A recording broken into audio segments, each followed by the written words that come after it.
Hello world and welcome once again to Snap Together Saturday. I do realize I labeled it Sunday in the thing. I apologize, whatever. I forgot I changed my copy paste. Let me delete this before I start talking. Anyway, welcome to Snap Together Sunday. I am continuing my build on the Geno Breaker. Here it is so far. And I'm working on the legs right now, so got my legs separated from it in front of me. And that's the plan. Alright, I'm not going to beat around the bush. You know how this goes, probably. So, I'm just going to get into it, and I forgot to pull up my restream chat. Good job, me. I don't want people talking to me.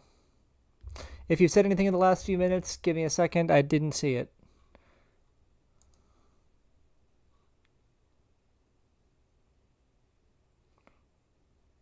It should tell me, though.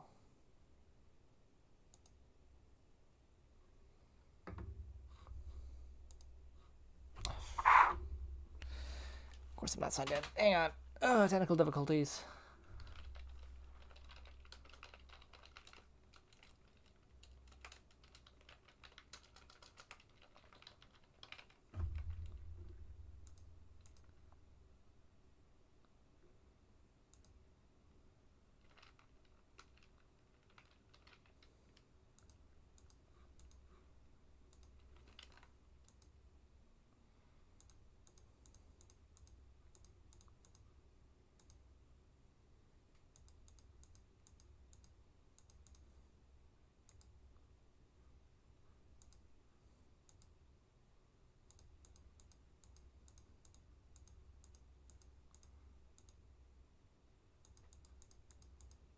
Fucking captchas. I know you can't see what I'm doing here, but fucking captchas.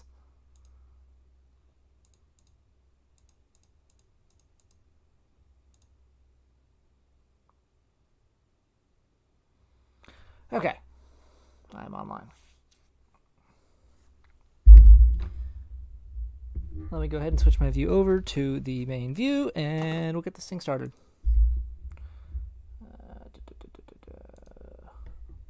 Should tell me if I got anything. No, just my blurb. Okay, cool. Alrighty, I'm gonna throw on some entertainment for myself while we do this, as always.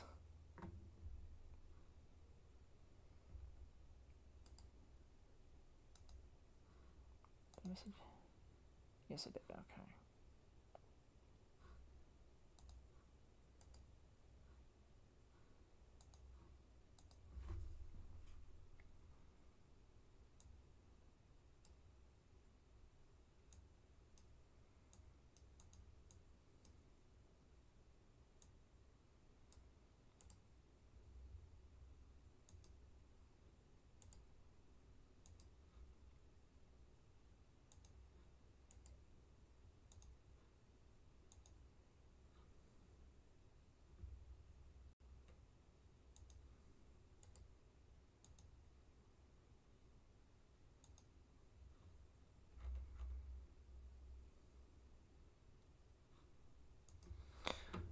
Alrighty.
Oh boy, Did I make a mistake flying a Chinese airline? With China reopening to the world again and Chinese airlines increasing their international flights, there are many airlines that are once again popping up in people's flight searches, often offering fares that are significantly lower than other airlines. The thing is, Chinese airlines are infamous. People generally don't have very good things to say about them for a variety of reasons, and although I've flown several of them on shorter flights, I've never had the chance to spend over 10 hours on one. So come with me as I fly from South Korea to Dubai via Shanghai on one of the country's biggest airlines, China Eastern.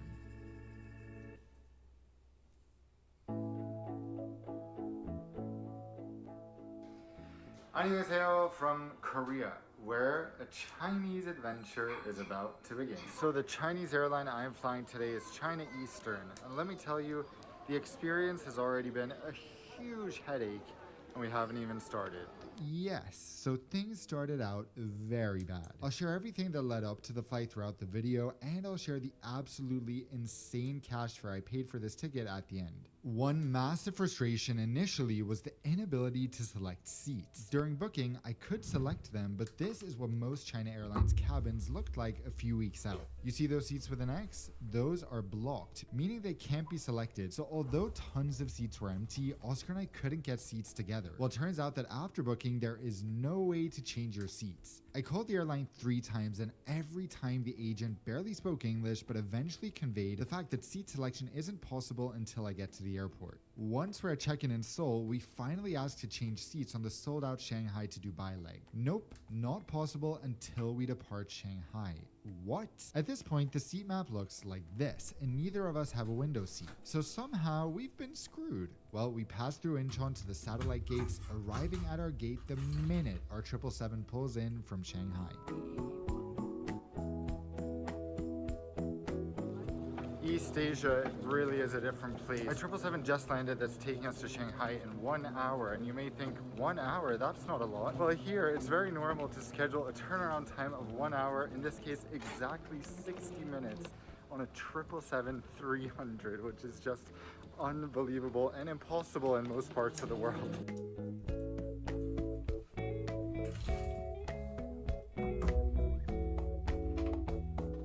We're about to hop on board this bad boy, so let's check out its unique configuration.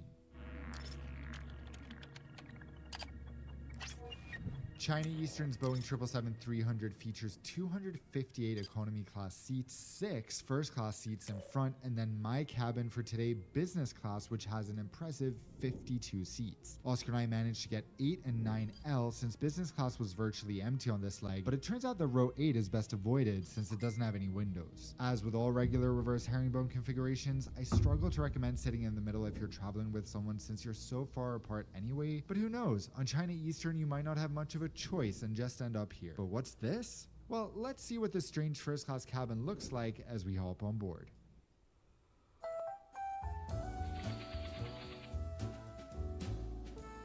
By the door, to my surprise I must say, we're greeted by the loveliest crew who speak incredibly good English. A far cry from the call center and what awaits on the following flight. We're led to our seats through the first class cabin, which has this huge empty space for literally no reason, besides maybe saving weight as far as I can tell. The seats look awesome here, but first class is not sold between South Korea and China, and it doesn't seem like business class passengers without elite status are able to sit here on these shorter flights either. The business class cabin consists of 2 rows in front and then a ton of rows behind the second door. This is definitely one of the bigger business class cabins out there. It actually reminds me of American's 777-300. Our seats are very standard for reverse herringbones nowadays, as you can see, and this is my preferred type since it has more space by the feet with a video monitor that folds out like this. There is plenty of storage, there is convenient charging, and easy seat controls. Comparing to many other airlines with this seat, China Airlines has a slightly more basic version without a seat extension or a locker on the side. There is also a little less privacy, but I still love it. What do we think about the cabin colors and ambiance? Well,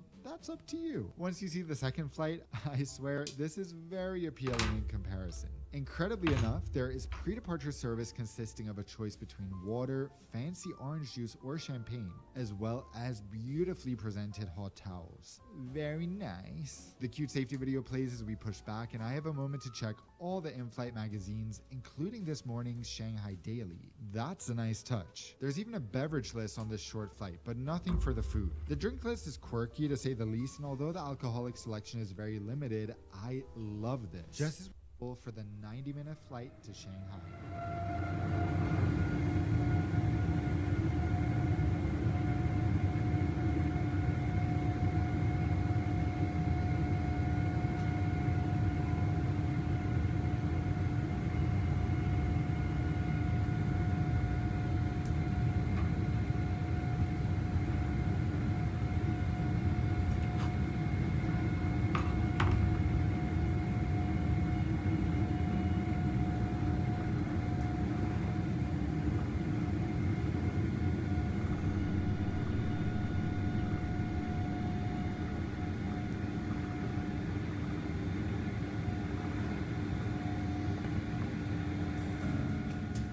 As we're climbing, we hit some rough air and the crew comes on and says, "Ladies and gentlemen, please don't worry about the turbulence." How cute. Okay, so it's amazing having entertainment on such a short flight, but what you're about to see is the system that's offered on all flights. There is one comedy show. That's really something. There are also a total of 17 Western movies, 17 in English. The headphones are also giving budget cuts. China Eastern is just not a technological airline in any sense. Their website doesn't work at all, even for booking flights. And of course, it's impossible to select or change seats. It's also virtually impossible to order special meals. And when I called the airline, the rude, barely English-speaking agents all said China Eastern no longer offers special meals. Yikes. And obviously, I wouldn't complain about them not knowing English if I hadn't selected English as my language when I called. To be fair, this is the depressing-looking meal other passengers are served, so I'm not sure I'm missing out on much. To my shock, though, there is Wi-Fi, and it's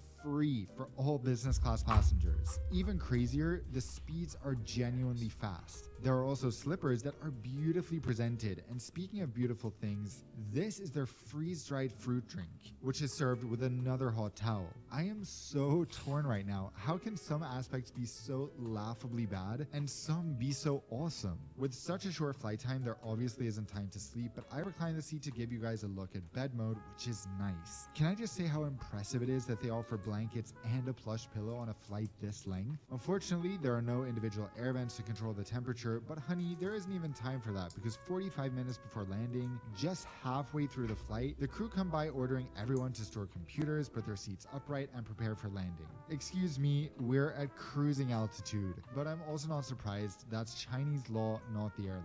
I rush to the bathroom given the long wait until we're on the ground, and here's another nice surprise. Such spacious lavatories. So we start our descent into Shanghai, and wow, the excitement is really building.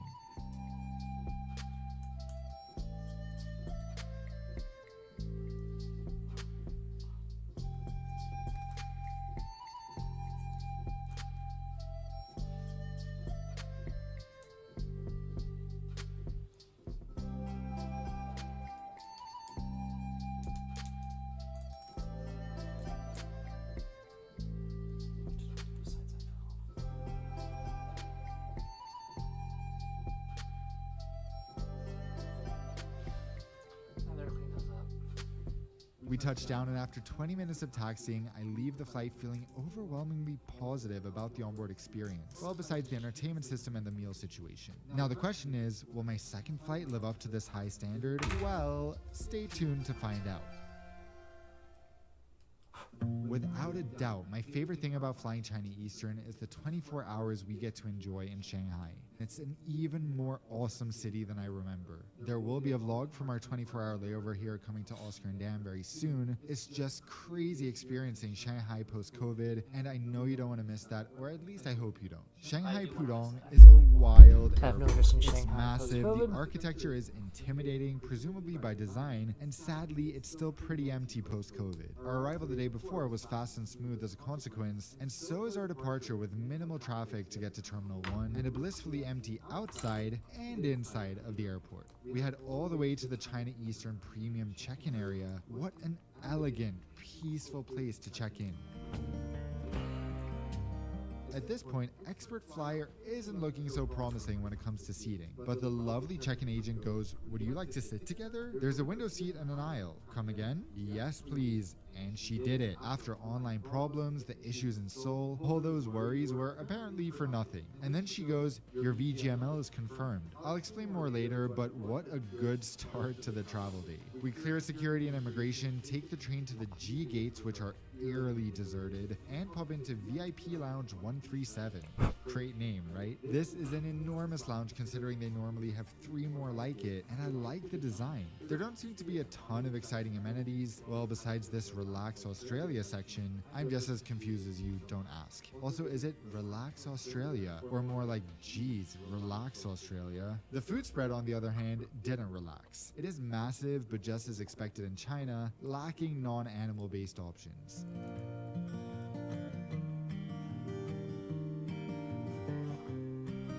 There's also an outdoor terrace which is closed, but I'd love to sit here someday and breathe in the airplane fumes. No, seriously, I love that. I don't vape, I just inhale airplane fuel. Well, no time to diddle daddle here. Let's check out our next aircraft for the significantly longer 9-hour flight to Dubai. Only in Asia would you get a plane almost twice the size on a 90-minute flight, and then a small A330-200 on a long-haul flight. But hey, this special livery is pretty awesome. This A330-200 is honestly the backbone of China Eastern's long-haul fleet and usually comes in a 2-class configuration with 30 business class seats and 204 economy seats. The latter's in a 242 layout, while business is in a 222 layout spread across 5 rows. Okay, amazing for sitting together with someone else, yes, but also a huge downgrade from the 777, unfortunately. Given how narrow the A330 is, you'll see what challenge this configuration presents in flight. Oscar and I were finally assigned 9A and 9C, the bulkhead row in the rear cabin. Sitting in the forward cabin would be preferable here since there is less traffic during boarding, and avoid row 10 since it has a blocked window, if you have a choice of seat, that is. Let's see this pretty blue in real life, shall we? It is cool, I agree, thank you. Just come to these grates as individual. As we board, I'm wondering if my meal actually exists. You know, after phone support repeatedly told me there was no such thing. I don't have much time to think until I'm greeted and taken to my seat. I can immediately tell the crew on this flight barely speaks English at all. This will be interesting. The A330 cabin looks like a different airline from the 777, and I can't say I find these colors especially sexy. I mean, we do love these little fans, but the design is definitely a choice. I'm really happy to be in the seat and be able to talk easily to Oscar, but as I hinted, the narrow A330 presents some challenges. There is no storage around you whatsoever. Everything needs to go all the way down by your feet. The seat controls are here, making them sort of easy to hit by mistake. The remote reminds me of how they envisioned futuristic technology like 50 years ago. There is this raisable thing. I hesitate to call it a privacy divider. Okay. So yeah, this seat has one benefit, being able to sit together, and a bunch more drawbacks compared to other seats out there. Just like the 777, the China Eastern A330 lacks individual air vents. Honestly, there are a lot of similarities to the previous flight. The pre-departure service is the same, which hey, I'm not complaining about. They have the same beverage list, but guys, this menu is something else. This is a year-long menu, so it's a little confusing, but I guess I'll show you our food options here, and then here's the rest of the year. There's also an anytime menu with pictures that looks pretty nice. By 1:20 p.m., 10 minutes ahead of schedule, our sold-out flight is pushing back, and soon enough, we rocket out of Shanghai, flying the most logical way possible, of course, considering how limited the available flight paths are in China.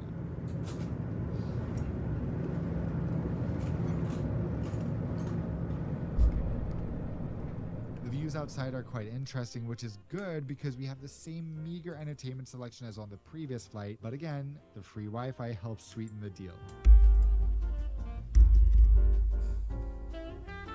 About an hour after takeoff, partly because the seatbelt sign is on for so long in China, the lunch service begins. I give the peppermint soda a try, and wow, I love this. It's like a chemical version of lemon mint, so what's not to love? We also get some nuts and raisins. Next up, my vegan meal is brought out. Okay, yay that they actually have it somehow, but also, oh no, this is what they're serving. The regular meal does look better. Quite a while later, my main is served, which tastes much nicer than the appetizer. Not that the appetizer was much competition, and my portion looks bigger than the regular dishes this time. My neighbor across the aisle doesn't seem too excited about his food. Overall, lunch is forgettable, but hey, at least it exists. Throughout the meal, I'm shocked again how difficult it is to communicate with the crew compared to my previous flight. They don't even understand when we ask for salt and pepper, and it doesn't help that right after the meal service, they just come around closing everyone's window shades. No, this is really such a pet peeve. We're flying over so many incredibly fascinating places on this fully daytime flight, and I and many other people around me are working. Why force everyone to close their blinds when most people have them open? To the crew's credit, they're not doing this because they're lazy and trying to get out of work. At least I don't think so. Because every time I go to the lavatory, the toilet paper is folded, which is a luxury flair you don't find on many airlines. So kudos for that. I spend the rest of the flight working until I'm finally allowed to open my windows, at which point I recline and realize, yikes, this is an incredibly narrow bed. For example, I physically can't lay on my back with my arms by my side, but at least there's unrestricted space by the feet. Maybe I should just rotate 180 degrees and try that. Also, the bedding is quite nice, definitely above average.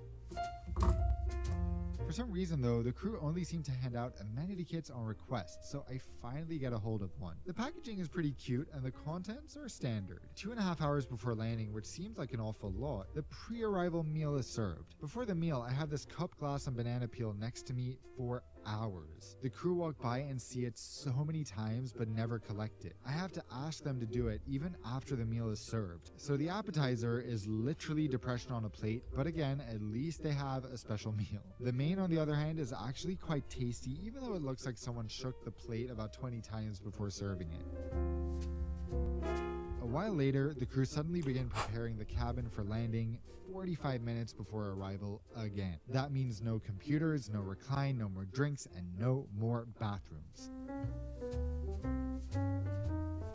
Soon enough, we touched down in scorching hot Dubai and bid them farewell without receiving business class immigration fast track cards. So as you can tell, the second flight left me a lot less impressed than the first. Overall, the whole experience was a roller coaster with some high highs and low lows. Mainly, I love the ability to have a 24-hour stopover for free with a transit visa in Shanghai. I love the drinks, the service on the first flight was great, the check-in at Shanghai Pudong, but given the incredibly frustrating pre-flight experience when it came to selecting seats, meals, and generally customizing my experience, I probably wouldn't jump on this opportunity again.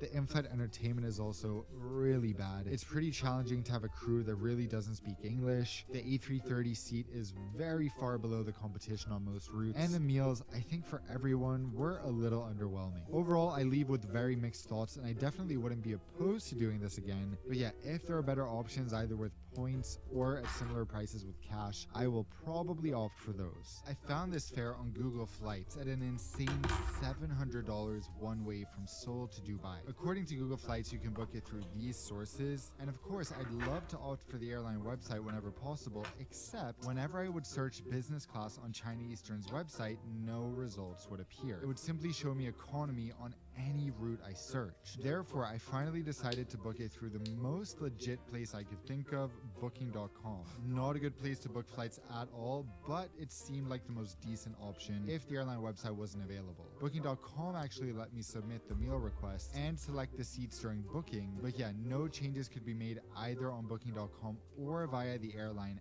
after the booking was confirmed. On that note, thank you for watching. I hope you enjoyed the video, and let me introduce myself for those who haven't been here before. I'm Nonstop Dan, a half Swede, half American who has been obsessed with airplanes for as long as I can remember. For the past 8 years, I've been lucky to call reviewing airlines my full-time job, and in that time, I've flown 150 different airlines, always self-funded. Nothing makes me happier than seeing you guys have an amazing trip after following my advice. So I hope this video helps you with your choices.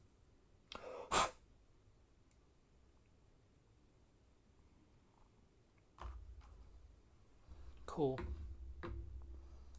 I've seen like all of his videos. I don't know. Let's watch something more interesting here.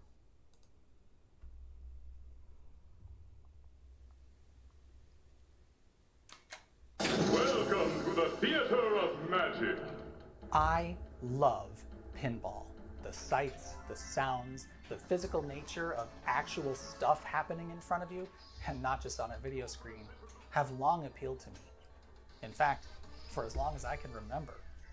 Of course, a big draw to me is that these machines are, well, machines, and wondrous machines at that. A pinball machine is a fascinating tribute to humanity. Artists, musicians, game designers, and even voice actors work alongside machinists, fabricators, craftspeople, and engineers to manufacture these elaborate contraptions made purely for our amusement. Well, and to gobble up our quarters. With so much going on inside one of these, even just sitting idle, you might have wondered how they work. Luckily, somebody gave me the keys to this machine so we can look inside.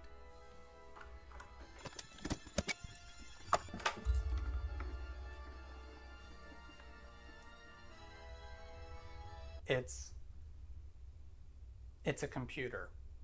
There's a computer in here. It keeps track of where the ball is, shows you your score on this display, plays music and sound effects through speakers, and lights up all the various light bulbs when they need to be lit. How very modern. But pinball goes back much further than this. And not even 20 years prior to this machine leaving the factory, pinball machines didn't feature any integrated circuits of any kind. This is Aztec by Williams. Built in 1976, this machine hails from the tail end of the electromechanical era. It wouldn't be long before manufacturers started tinkering with electronic controls. In fact, 10 copies of this very game were built as prototypes for the Williams System 2 microprocessor unit. This one, though, well, it's a little more old school. And today, I'm going to show you what makes it tick. Seriously, why is it ticking? To find out, we'll have to look inside. This time it opens from the back, and once you remove this panel, you won't see anything that looks like a computer. In fact, you'll find an unholy mess of wires linking quite the assortment of oddball assemblies together. And this isn't even the half of it. Inside the main cabinet under the playfield, there's even more. We get in there by opening the coin door, pulling this lever which releases the lockdown bar, that's this large metal piece at the front edge of the cabinet.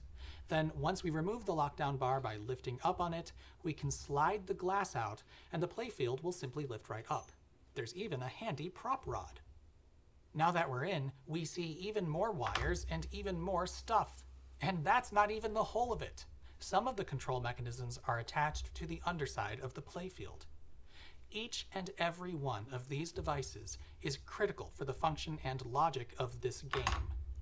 While this is nowhere near as complex as Theater of Magic, there's still a lot going on. There's a full-on rule set and series of goals in this game.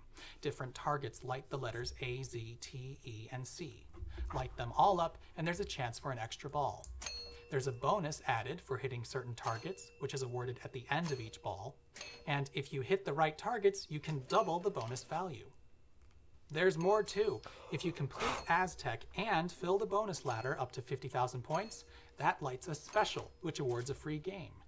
And which out lane is lit will flip back and forth as you hit other targets. You can also win replays based on your score, and that's configurable. Some of the rules can even be changed. Winning a special can award an extra ball instead of a replay, and there are even 3 difficulty settings which change how many targets need to be hit before other opportunities are awarded. But aside from rules and features, the machine also needs to keep track of which ball is in play, and thus how far you are along the game. Oh, and by the way, you can choose whether you want 3 balls per game or 5. It has to end the game when it's over and disable the playfield, and when a new one is started, it needs to reset the scores to 0. Plus, up to 4 people can play this game. It's fun to compete. So it needs to keep track of which player is up and only change that player's score when it's their turn. Somehow, that's all being accomplished with this rat's nest of wires and stuff. How? Why, it's easy. Just look at the schematic. I'm sure you can figure it out. I'm kidding, of course, and even if you studied this for hours, it's not going to make any sense unless you understand what these parts are doing and how they work together. So, since you're all watching, I suppose it's my job to explain what these parts are doing and how they work together. We'll start with the basics and work our way up. And we're going to go way back to basics with a bit of history. But just a bit, I promise. Pinball is called pinball because in the earliest days it was a simple game of balls and pins. An evolution of the French game bagatelle, early games were very simple. Marbles rolled down a board set at an angle with pins nailed into the face. Those pins would create obstacles that deflected the motion of the rolling balls and would often form goals worth points. Games like this were made going back to the 18th century, but they would remain obscure toys for the wealthy for many years. Then, sometime around the Great Depression, some clever folks devised ways to automate the game and turn it into a machine, albeit a very simple one. David Gottlieb designed Baffle Ball in 1931, which is widely regarded as the first commercially successful pinball game. I don't have one to show you, but I do have Microsoft Pinball Arcade. Baffle Ball was a simple, baseball-themed, I guess, marble game with the twist of being coin-operated. When the coin slide was pushed in, trap doors in the goals would open, allowing the balls to fall down into the machine and collect at the ball shooter. Then the player had their fun. These early games were purely mechanical, featured manual scoring, were meant to go atop a table or other such surface, and started showing up in bars and parlors all across the country. And plenty of gambling based on your score occurred too, but that's a story for a different time. Baffle Ball was so successful that it spawned plenty of imitators, such as Ballyhoo, which, by the way, was so successful that the company that produced it would rename itself Bally. With a variety of games for players to choose from, companies making pinball machines scrambled to add new features in order to make theirs stand out. Features like bumpers, electric lights, automatic scoring, and eventually, movable bumpers in the player's control. It was none other than D. Gottlieb and Company that introduced electromechanical flippers in 1947's Humpty Dumpty. While the arrangement of the flippers on the playfield is certainly odd by modern tastes, this machine set new and enduring standards for pinball. And 29 years later, one of Gottlieb's main rivals, Williams, would release this machine, Aztec, the one I'm standing behind and that this video is principally about. That one. First, let's look at what the player sees. The playfield is still just a wooden board with things attached to it that a ball rolls around on, but now a variety of targets, obstacles, bumpers, plenty of lights, and let's not forget flippers, make the game fast-paced, visually interesting, and addictive. As with most pinball machines, the playfield is slightly off-center, as the right-hand side of the machine is taken up by the shooter lane. That sends the ball up to the top of the playfield using a player-operated plunger, just like the earliest games. A simple gauge is printed on the shooter to help the player hit the ball with consistent force.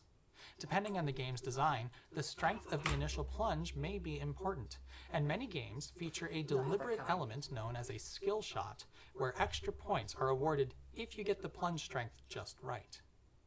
Now you'll notice that there are fairly large obstacles which block off parts of the playfield. This is done mainly to define paths the ball might, or in some cases must, take. These can be created in a number of ways, but the most common is plastic posts fastened to the playfield, which are then fitted with rubber rings. Large rings may be stretched across 2 or more posts to create a linear barrier, but you'll find plenty of individual posts with their own rings too. The rubber rings make the ball bounce off these obstacles, often unpredictably, and some of the larger barriers will award 10 points when hit. To fill the otherwise blank areas of the playfield created by the obstacles, decorative plastic pieces printed with graphics matching the game's theme are placed atop the posts. This also helps visually define the shape of the off-limits areas. Underneath the plastics, you'll find small incandescent light bulbs. This is the only safe place to put them since the ball can't hit them, and they illuminate the playfield to allow for play in a dark room. All things considered, This is a pretty simple layout with a small number and variety of targets. Aside from the various 10-point bumpers, this game features 3 rollover buttons, 8 rollover lanes, 6 stand-up targets, 1 spinning target, 1 kickback lane, 2 slingshot kickers, and 3 pop bumpers, though Williams would prefer you call them jet bumpers for trademark reasons. All of these award points when they're hit, but they often do something else too, or change how many points they award. But for now, let's just focus on the points. The game shows you your score on the back glass with these mechanical readouts called score reels. Oh, by the way, this back glass isn't in very good shape, but I've got a reproduction replacement. I've just not gotten around to ordering the right piece of glass for it yet. Anyway, see if you can spot a fun little trick manufacturers were doing around this time. Look at the front, and now the back. Do you see what's off? Look at the front again. There are 6 digits in the score, but look at the back, and there are only 5 score reels per player. The last digit of the readout is in fact fake, and is only there to inflate the score. But Williams went through the trouble of printing the bottom of the 9 and the top of the 1 on the dummy reel, which makes it quite convincing. Here's a spare score reel, or drum unit as Williams calls it, we can look at up close. It's a fairly simple device, just a large plastic drum with the digits 0 through 9 printed on its edge, and a ratcheting mechanism to advance the position of the drum by 1/10 of a rotation. A small solenoid, a type of electromagnet, pulls on a plunger when electric current runs through it, and that advances the mechanism by 1 step. By the way, I hope you like electromagnets, because this machine is chock full of them. The game's circuitry runs on 24 volts AC, produced by this lump of a transformer sitting in the bottom, which also produces 6 volts for all the lamps. All of the targets the ball can hit that award points are merely simple switches. When the game is on and in play, those switches become wired to the scoring mechanism. Take these 100-point rollover buttons, for example. They literally are buttons, and beneath the playfield, 2 electrical contacts become pressed together when the button is depressed by the weight of the ball. You might guess that these 100-point buttons are wired to the score reel in the hundreds position, and sure enough, when I press it, that reel advances by 1 step.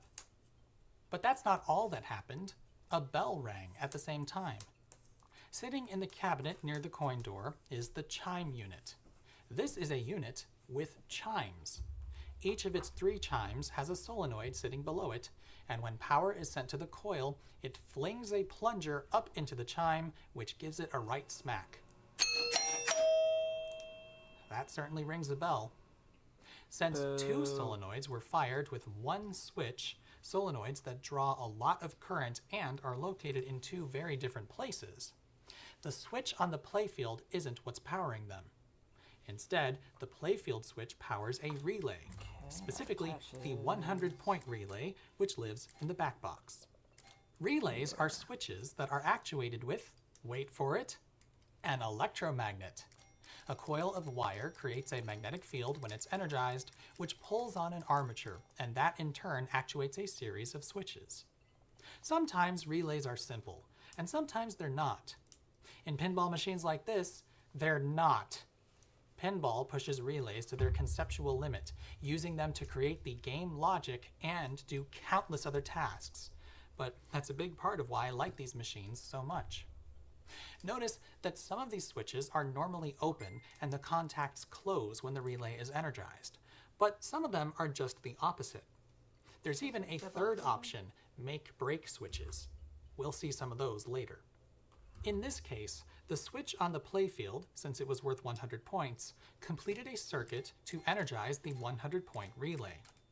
When that pulled on its armature, these 2 switch contacts closed, which completed a circuit both to the hundreds position score reel and the small chime. All of the targets worth 100 points have their switches wired in parallel, so that they'll all activate this relay when hit. And all that arcing we see is precisely why the game uses a relay and not the switches on the playfield.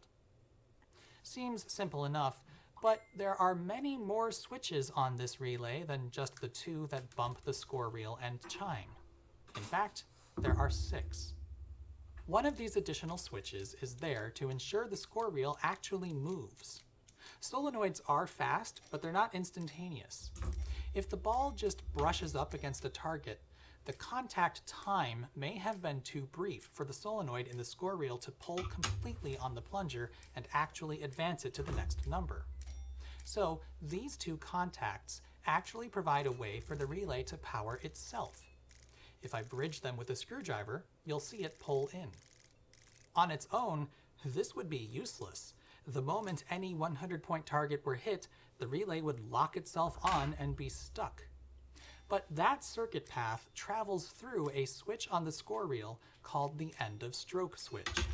This is normally closed, allowing power to flow through, but opens once the solenoid has reached the end of its travel.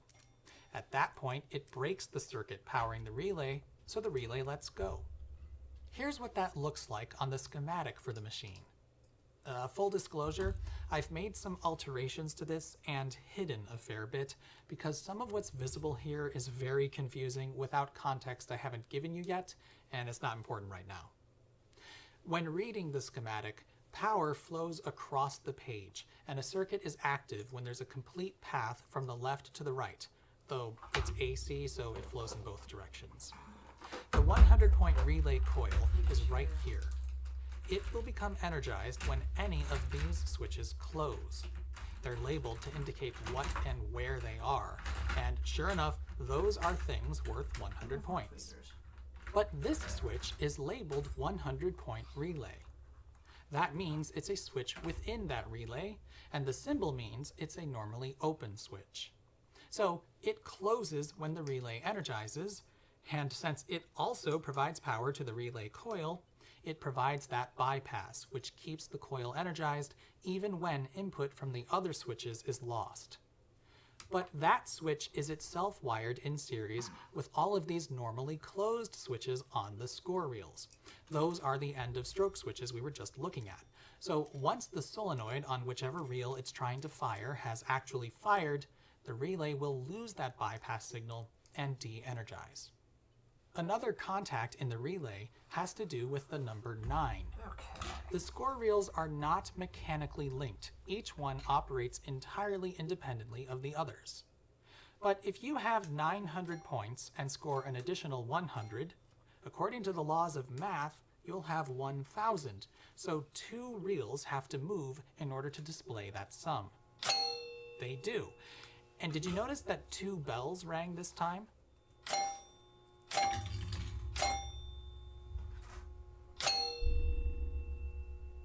This switch in the 100-point relay will actually cause the 1,000-point relay to energize as well, but only when the 100-point score reel is on the number 9. Look back at the score reel and you'll find a stack of switches, which we call a switch stack, oddly enough, sitting near the top. This switch is normally open, but a pivoting mechanism actuates the switch stack at the 9 position and closes that switch. When it's closed, an interlock is created between the 100-point relay and the 1,000-point relay. Take a look at the schematic again. These are the 9th position switches on the score reels, and you'll see that they connect to that switch within the 100-point relay. If the score reel switch on the player that's up is closed, meaning the 100-point score reel is showing a 9, then the next time the 100-point relay fires, power will also get sent through to this switch and up to the 1,000-point relay coil. Therefore, the 2 relays will fire together. All of the succeeding score reels have this interlock, so a score of 99,990 will correctly roll to 100,000 when a single 10-point bumper is hit. Speaking of the 10-point bumpers, now's a good time to go over the various target types on the playfield. When a rubber ring is stretched across 2 posts, so long as the distance is sufficient, a switch will be tucked behind that ring. The contacts are slightly separated, but will get pushed together when the ball stretches the ring, sending power to the 10-point relay, which advances the 10-point score reel, rings a bell, and also steps the number match unit. Don't worry about that yet. There's a lot going on in here. The stand-up targets throughout the playfield are essentially the same thing as all the 10-point bumpers, but one of the switch contacts is attached to the face of the target. The gap between the contacts here is important. A wider gap will require the ball to hit the target with more force in order for that hit to register. But if they're too close, simply brushing against the target will register as a hit. So it's generally best to be somewhere in the middle. The rollover lanes are essentially the same thing as the rollover buttons, but instead of a button, a formed piece of wire sticks up through a slot in the playfield. When that wire is depressed by the ball, switch contacts below the playfield are pushed together, which adds the points. Generally, the ball can travel over these in either direction, but you'll notice that the designers had an evil streak with the out lanes.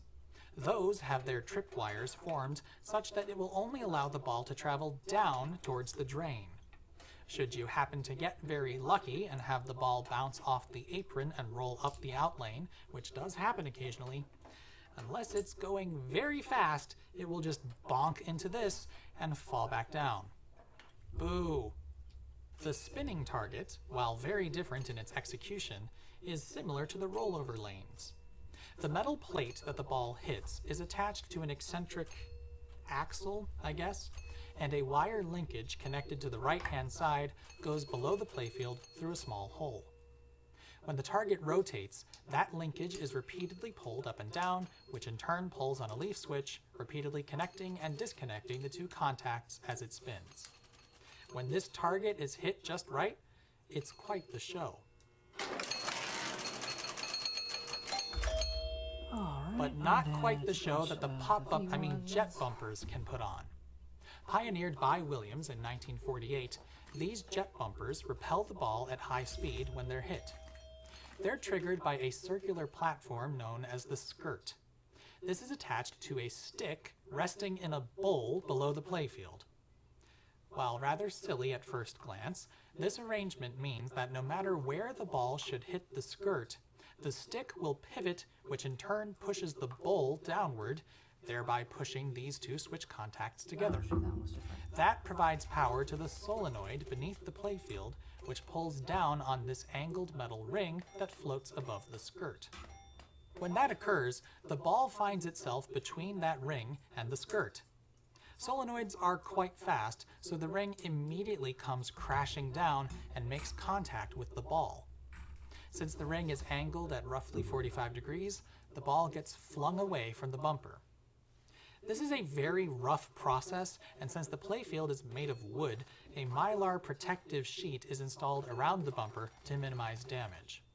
This wasn't always standard practice though, so many older games exhibit severe wear around the bumpers. If you noticed the second switch down below the jet bumper, that is what actually registers points. It's just like the targets we've been looking at, but hidden away and activated by the movement of the bumper ring and not the ball itself. Not all games work like this though. Sometimes a pop bumper relay is used, activated by the skirt, which locks on in a similar fashion to the points relays we looked at earlier. A contact within that pop bumper relay awards points, and this switch serves as an end of stroke switch to release the relay after the bumper has fired.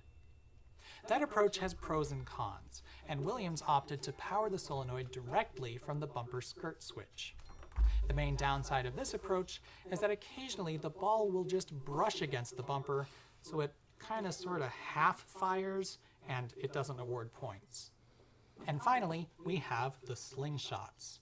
These dastardly things are hardly a target worth hitting, as they only score 10 points, and they have a nasty habit of flinging the ball right into the out lanes.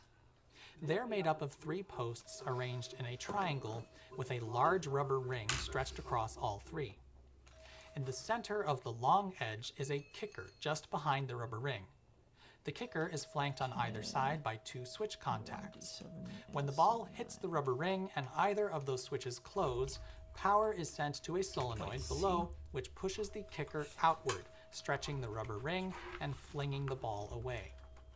Just like the pop bumpers, it's a switch below the playfield that actually registers points when the kicker has moved, and the switches behind the rubber only provide power to the solenoid. Oh, right, I forgot about the kickback lane here. This thing is sort of a combo of the slingshot kicker and a rollover lane. The ball lands on a tripwire, and after points are awarded, a solenoid below the playfield fires, which bonks the ball back up. An interesting twist with this machine is that the pop bumpers and the slingshot solenoids are provided with DC power. A bridge rectifier and capacitor are attached to the underside of the playfield, which means that there is in fact a single semiconductor in this machine. Or 4, depending on how you want to define things. It turns out that solenoids powered by DC can be stronger than AC powered ones, and Williams began tinkering with them around this time. Only the pop bumpers and slingshots are powered through the rectifier though, as you can see in the schematic. Everything else, including the flippers, is powered by 24 volts AC. Now why don't we talk about the flippers? As with pretty much everything that moves, they're powered by a solenoid.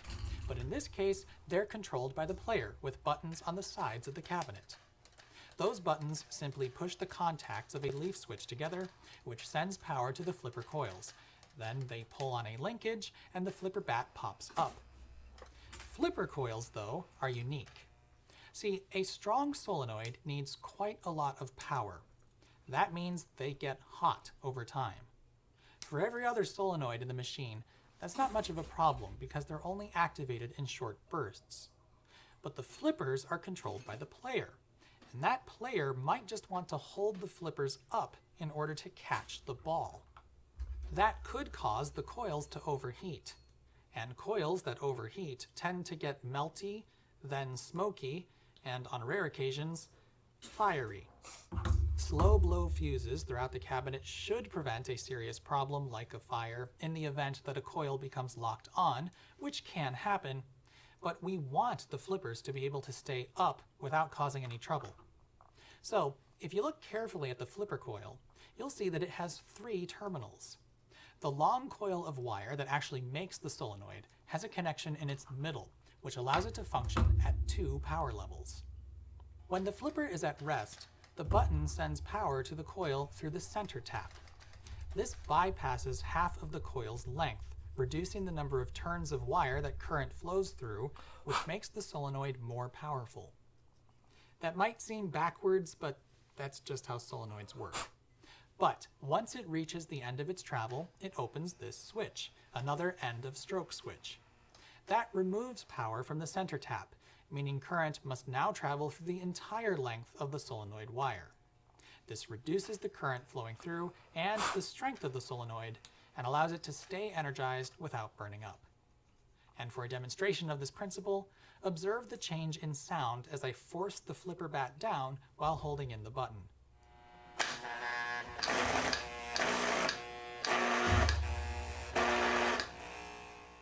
The lights in the machine even dim while I do this. It's a lot of current. At this point, we've looked at how everything on the playfield works, we've seen how the machine shows you your score, and we've seen how points get added to it. But the machine is doing a heck of a lot more than simply adding point values together, which you might have been able to tell by all the stuff inside. There are layers and layers of complexity built atop the basic scoring functions. For instance, the machine has to know how to count. You get 3 balls per game, and then it ends. It also needs to know how many players there are and change which set of score reels is active after each ball. But also not do that if the current player scored an extra ball and gets to shoot again. Then there's the bonus ladder I referenced earlier, which always starts at 5,000 points, but can be advanced when you hit certain targets in increments of 5,000. And I think that's a good place to move to next. The number 5. Here, watch this. How on earth do you suppose that happened? I hit a switch just once, but the score reel moved 5 times, all on its own. Well, remember that ticking it was doing in the beginning? Perhaps you noticed it happened in groups of 5. Listen again.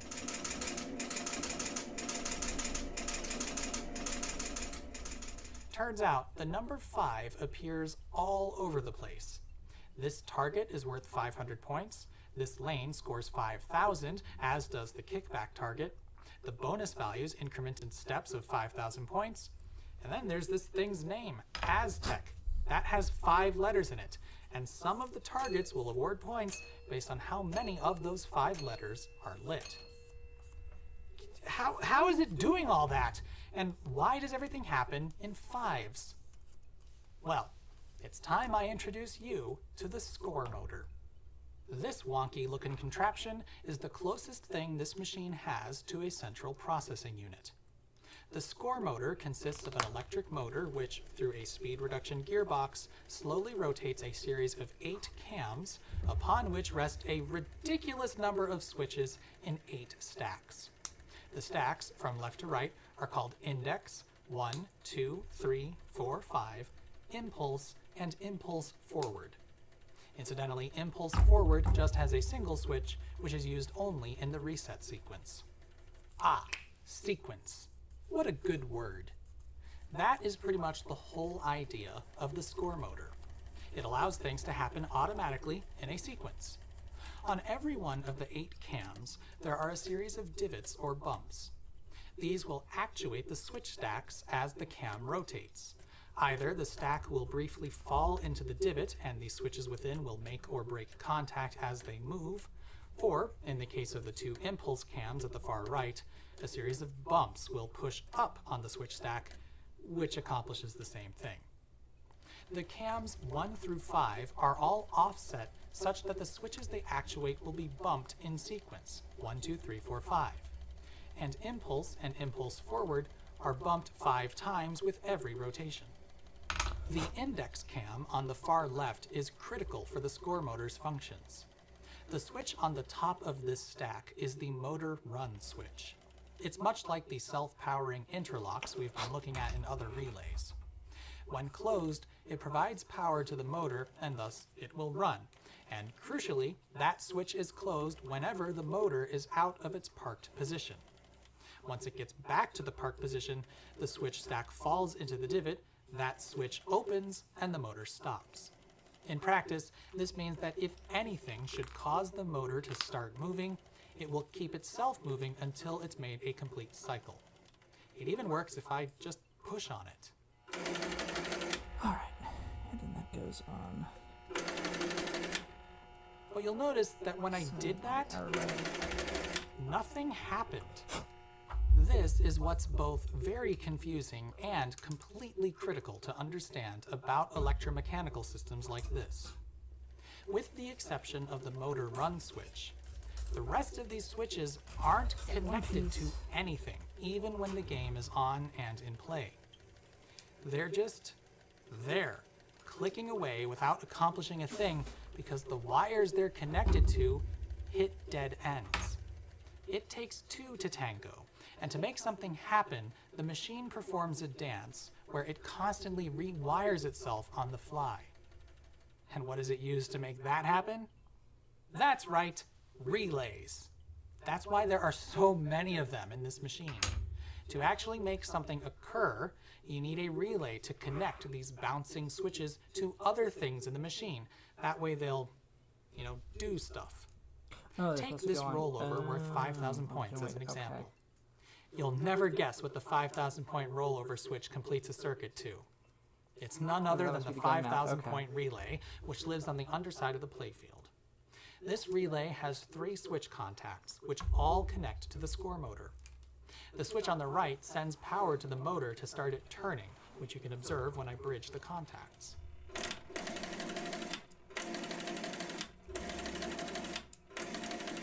The switch on the left is yet another relay interlock. The rollover switch is what sends the initial power to the relay coil to energize it, but once these contacts are touching, the relay keeps itself powered. If I bridge these contacts, you'll see the relay pull in and lock itself on.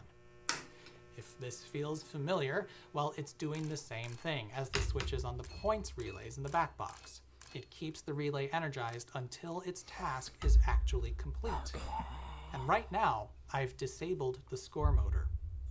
Since it's not moving, this relay cannot complete its task, and the machine is locked up in this state.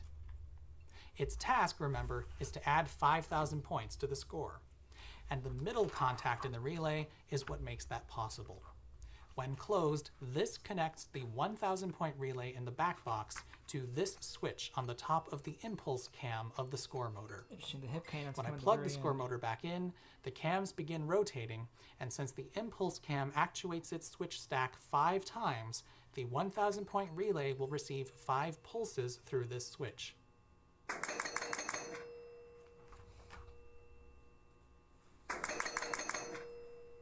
And right after it sends the 5th pulse, the relay lets go. That's because the relay's interlock is connected through a normally closed switch on cam 5. Once cam 5 is actuated, that switch is broken, so the relay releases. And now the machine is at rest. This happens very quickly, which is incidentally the point, so it's kind of hard to keep track of. However, I can slowly rotate the score motor by hand so we can observe each individual action occur. Once the 5,000 point relay becomes energized, it locks on by keeping itself powered through a switch on cam 5. It also connects the impulse switch through to the 1,000 point relay. As I turn this, we hear the machine dinging and buzzing every time this switch stack pops up. But the relay's still locked on because cam 5 hasn't been actuated yet. When that switch stack falls into the divot, we hear a click as the relay loses power and lets go.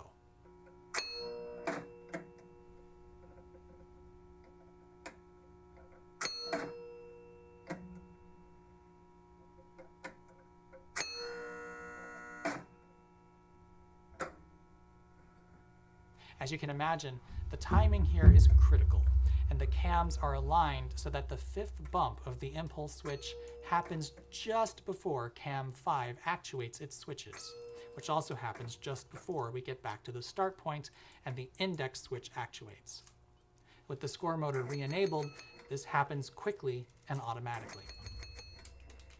I hope you can appreciate how amazingly bonkers this is. And that was one of the simplest relays in the machine, causing it to do one of the simplest automated tasks it can do. We've still got a bajillion relays to look at, plus a solid 32 other switches in the score motor. And we're how long into this video? Yeah, I can't cover how everything works in this machine, let alone in a single go. So there will definitely be a second part. But before we conclude here, let's talk about the Aztec targets, how they light up their respective letters, and why that changes what other targets do. By now, I hope you know what the switches in these targets send power to. Say it with me now, relays. And Williams was kind enough to mount them in order on this support below the playfield. Here's the A relay, the Z relay, the T relay, the E relay, and the C relay. For now, let's just focus on the A relay. This single relay features all 3 kinds of switch contacts. The 3 leftmost switches are normally open, and as the relay pulls on its armature, the contacts are pushed together. Then we have a normally closed switch. This one does just the opposite. But the 2 on the right are make-break switches. The relay moves the center blade, and instead of turning something on or off, it redirects the flow of power from one place to another. Like the 5,000 point relay we just looked at, this relay will power itself once it has been actuated. As soon as the left-hand switch makes contact, it provides a power bypass and the relay becomes locked on. And this relay will stay locked on until the end of the ball in play. The next 3 switches have to do with the center target and the kickback lane. I'll get back to those in a moment. The 2 switches on the end, the make-break switches, change the machine's behavior and appearance once the A target has been hit. The A rollover lane is marked Lights A, 1000, and Lights Spinning Target. Obviously, that means it lights some things up, but it also makes this light go out. It's this make-break switch that changes which lights are lit. Before I hit the target, 6 volts was sent to the right-hand contact, which illuminated the lamp above the lane. But once I hit it and the relay locked on, power was redirected to the contact on the left, which leads to the two A lamps as well as the spinner. Lighting the spinner target changed its point value from 100 to 1,000 points. How? Well, that's what the other make-break switch did. It disconnected the spinner from the 100-point relay and connected it instead to the 1,000-point relay. Now, I could just tell you that, but you might have noticed that the wires in this machine are color-coded, so you can trace where they go. Let's follow their path. This is the spinning target switch. When closed, it sends power out this gray wire with a red stripe. It ends up bundled in the harness and comes back out right here at the relay. There, it's sent out either through the white wire with a red trace on the right, or the brown wire with a yellow trace on the left. Those wires re-enter the harness, split out towards the back into this small bundle that's connected through a Jones plug to the back box, and sure enough, those two wires eventually end up at the coils of the 100 and 1,000 point relays. Which one is connected depends on whether or not the relay is energized. And here's what it looks like on the schematic. Power is sent through the spinner switch on the gray and red wire. That ends up at the make-break switch in the A relay. The normally closed contact connects over to the 100-point relay, so the spinning switch will send power there when closed. But when the A relay is energized, power is redirected to the brown and yellow wire, which connects up to the 1,000-point relay. Let's just see where this takes me. But the spinning target is only one of 3 targets that the A relay will change in value. There's also the center target and the kickback lane. Those targets are worth a set value when none of the letters are lit, but if even a single letter is lit, they're worth more points. In fact, more for every letter that's lit. In the case of the center target, it's 1,000 points for each lit letter, and the kickback lane awards 10,000 points for each lit letter. That means that technically, the targets have 6 possible values each. How can this sort of circuitry possibly manage that? Well, it's actually simpler than it might seem. Let's look at the center target first. The center target switch sends power to the center target relay, of course, which is similar to the 5,000-point relay we looked at earlier. Once powered, it locks itself on, starts the score motor spinning, hooks the 100-point relay up to the impulse switch on the score motor, and releases just after the 5th pulse of the 100-point relay. Thus, it adds 500. Alright, so now we get into the other half of the frames, the katakana frames. On the schematic. Power comes through the impulse switch here, then we have to follow a gray and white wire down to B19. Here it is. And then it has to go through all of these normally closed switches before it makes it to the 100-point relay. If they're all closed, then we're fine. The 100-point relay will be pulsed 5 times, and we get those 500 points added to the score. But if any one of the Aztec letter targets has been hit, its respective switch in its relay is open, and since all those switches are wired in series, this circuit path is broken, so it no longer works. But we get 1,000 points for every letter that's lit, and we just have to move a little ways up on the schematic to see how that works. Here again, we see switches in the A, Z, T, E, and C relays. These are normally open, but close when their respective relay is energized. And right above them, we see switches in a circle. This is how the schematic tells us those are in the score motor. And the notation tells us where in the score motor those switches are. Yes. A relay is connected through the index stack, switch B. That's the second switch from the bottom. The Z relay through stack 1, switch A, the bottom switch in the stack. The T relay through switch stack 2, switch A. The E relay through stack 3, switch A. And the C relay through stack 4, switch A. We already know that those switch stacks are actuated by the score motor one at a time in order. So you can imagine what's happening here as a sort of scanning sequence. When the center target is hit and its relay is energized, each of the letter relays receives a pulse of power at their respective switches. The A relay receives its pulse immediately, as it's connected through a normally closed switch at the index position. But as the motor turns, that switch opens, and then the following relays get pulsed one at a time. Whichever relays are energized will have this switch closed, so its respective pulse makes its way through the center target relay and to the 1,000 point relay coil. Thus, it adds 1,000 points for every lit letter. This is pretty wild, right? Despite just being a tangled mess of wires, relays, switches, a motor, and some cams, we have a machine which methodically checks whether each of the 5-letter targets has been hit and awards points if it has been. Okay. This results in a unique pattern of dings depending on which targets are lit. Named breakers. Okay, I won't waste your time any further by going through every possible combination, but here are a few. And K-24. No. K9, 2019. You probably noticed that right alongside the center target relay in the schematic was the shooter relay. That's what I've been calling the kickback lane. Williams decided to refer to this as the shooter, which is very confusing since, you know, this is also the shooter. But anyway, that target works in essentially the exact same way as the center target, but it pulses the 1,000 point relay through the impulse switch when no letters are lit, thus awarding 5,000 points, and pulses the 10,000 point relay for every lit letter. The only other difference is that the shooter coil gets fired at the end of the sequence through switch 4E in the score motor to kick the ball back out of the target. While I covered a lot of what this machine does in this video, it's probably pretty obvious based on all the other stuff in here that there's a lot more to see. In part 2, we'll take a look at how the machine manages to do some of its more complex automated sequences, like this one.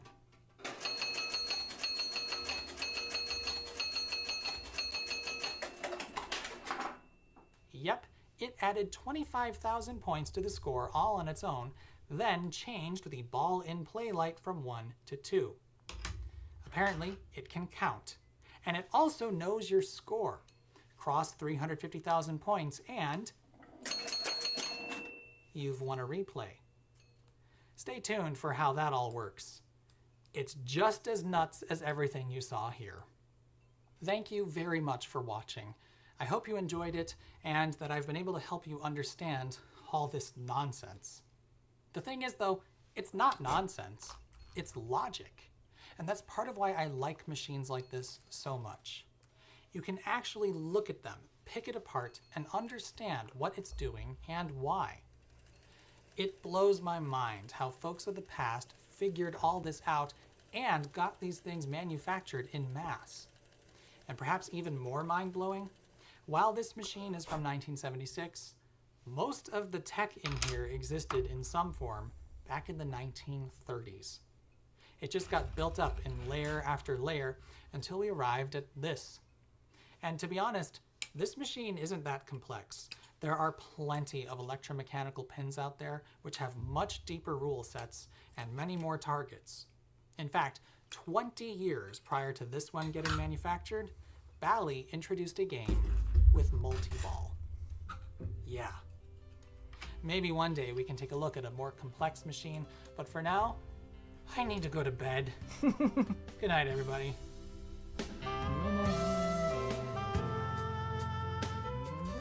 You didn't know this, but I'm even wearing PJs. You never know what I've got on below the desk or behind the pinball. In fact, 10 copies. Slightly.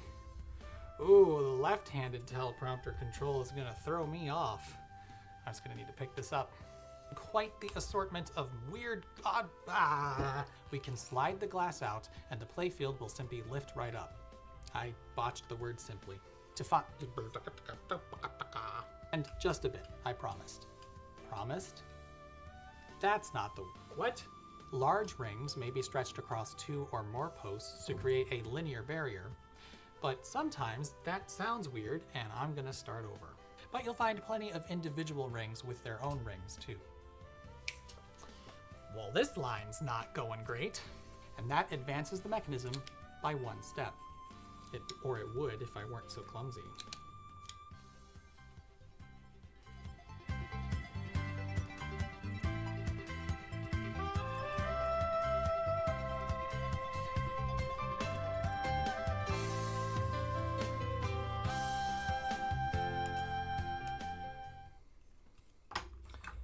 Okay, what to watch next?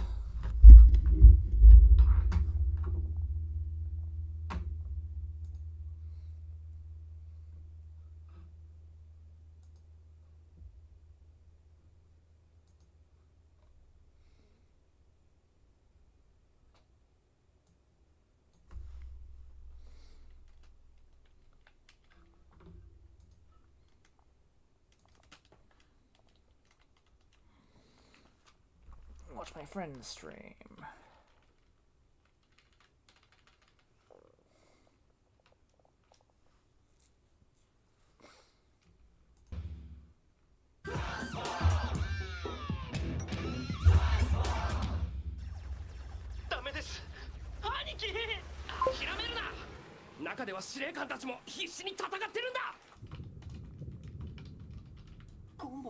お前たちにもう手は残されていない。すべては私と融合し、新しい時代を迎えるのだ。僕たちにユニクロはいらない。愚かな。忘れたわけではあるまい。お前たちマイクロンは我が細胞。私はお前たち自身なのだぞ。自分を倒すなど馬鹿げたことだ。ウィリーはユニクロンなんかじゃない。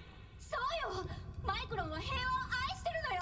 平和だとくだらん。僕たちはマイクロン。平和を愛するマイクロン。アシ面白い。私を倒してみろ、マイクロ。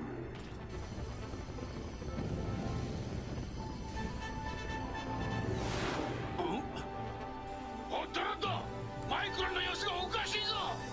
何？僕たち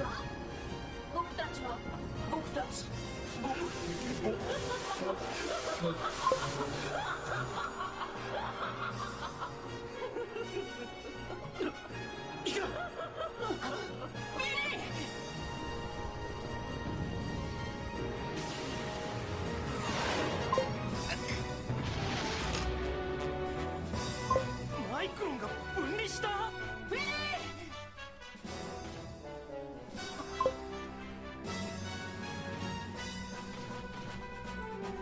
ウィリーたちの目が。ボン君。よくぞ戻ってきた、我がマイクロに。嘘だ。ランド。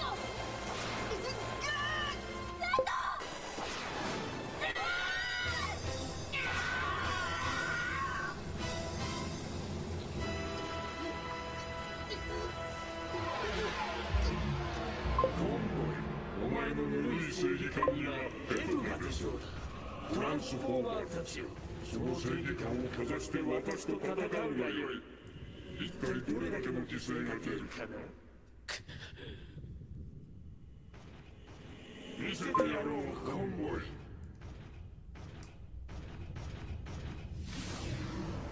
本当の破壊を。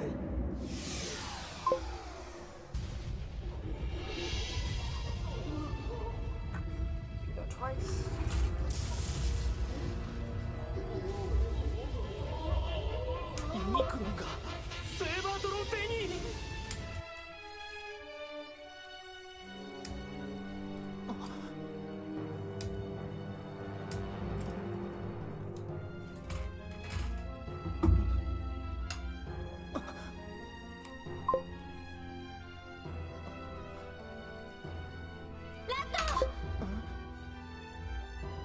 アレクサ、無事だったのね。ここはわからないんだ。俺たちユニクロンに捕まっちゃって。何者じゃ。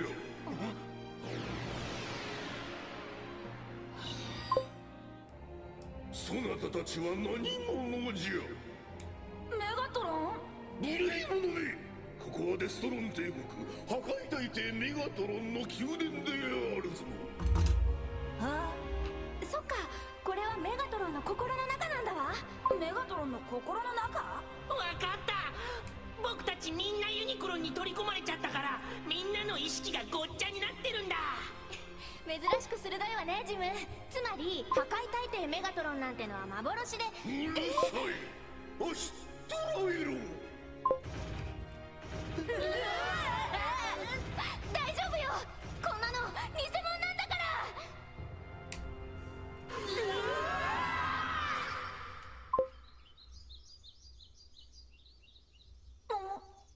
なんだここ。成功だわ。メガトロン宮殿ができるなら私が思った世界にもなるんじゃないかと思って。じゃあここはアレクサの心の中か？すごいよアレクサ。どうしたの？ウィリー。ウィリーがいたんだ。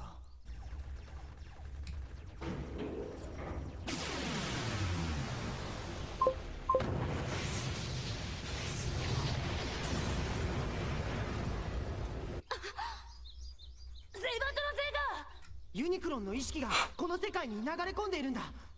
急いでウィリーを探そう。ウィリーの心に直接語りかけるんだ。必ず助けられる。ウ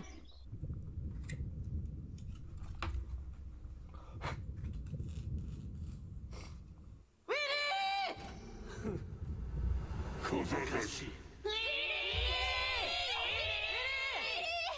リー僕だラットだよ。恐れを知らぬ者どもよ。ユニクロンに見つかったわ。さっきみたいになんか違うこと考えれば。愚か者め、まだわからんか。宇宙はこの破壊神ユニクロンのものだ。お前たちの意識など叩き潰してくれる。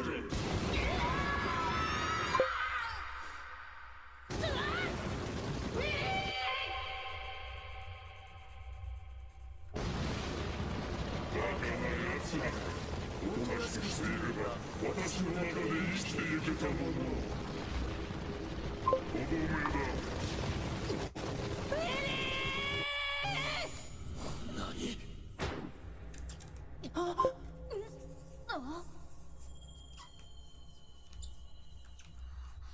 マイクロンの光。ウィリーだ。マイクロンたちが助けてくれた。僕たちは平和を愛するマイクロン。僕たちに争いはいらない。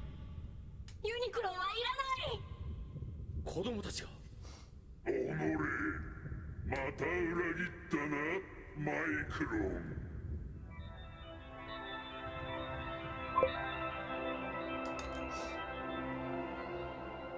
これは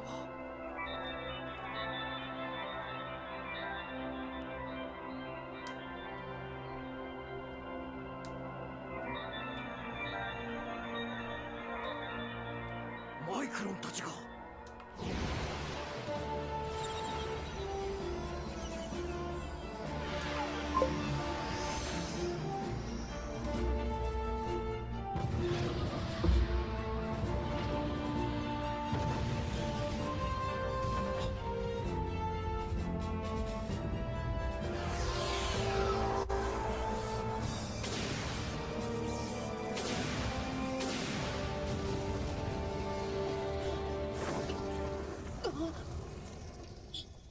生きてる。モンド。子供たちとマイクロンの力が我々を解放してくれたんだ。メガトロン、あんたはユニクロンの中にいた方が幸せだったかもね。何？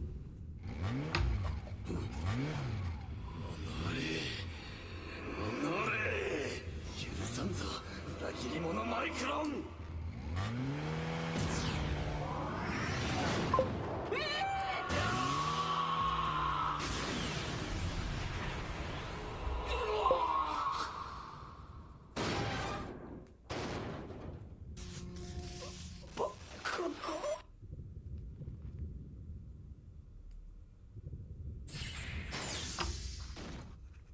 アポロ。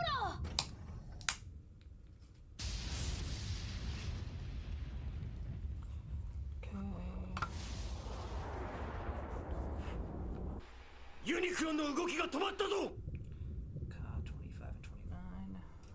25 and 29. なぜお前たちは戦いをやめることができなかった。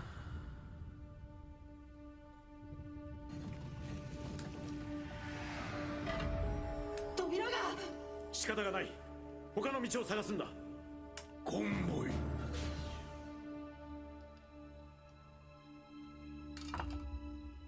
メガトロン。何やってんの？あんたも早く。勝負だコンボイ。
生命体トランスフォーマーマイクロン伝説最終回。みんな仲間じゃなかったの？セイバートロン星を故郷に持つトランスフォーマー。彼らの戦いの舞台は今地球から宇宙へと広がり始めた。宇宙最強の武器スターセイバー、コスモテクター、アストロブラスターを手にしたメガトロンが宇宙征服に乗り出したからである。誓いも新たに故郷の星に向かうサイバトロンだが、そこに待つ者は、そしてマイクロンの運命は。戦いはいよいよ激しさを増していく。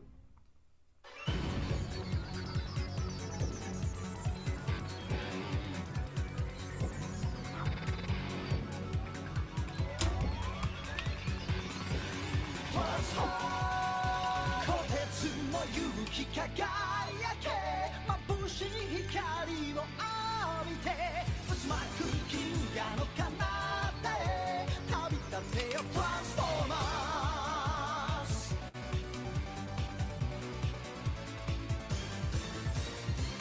深い闇に答えを求め胸を焦がす戦いの日々、運命に進化したく生命体、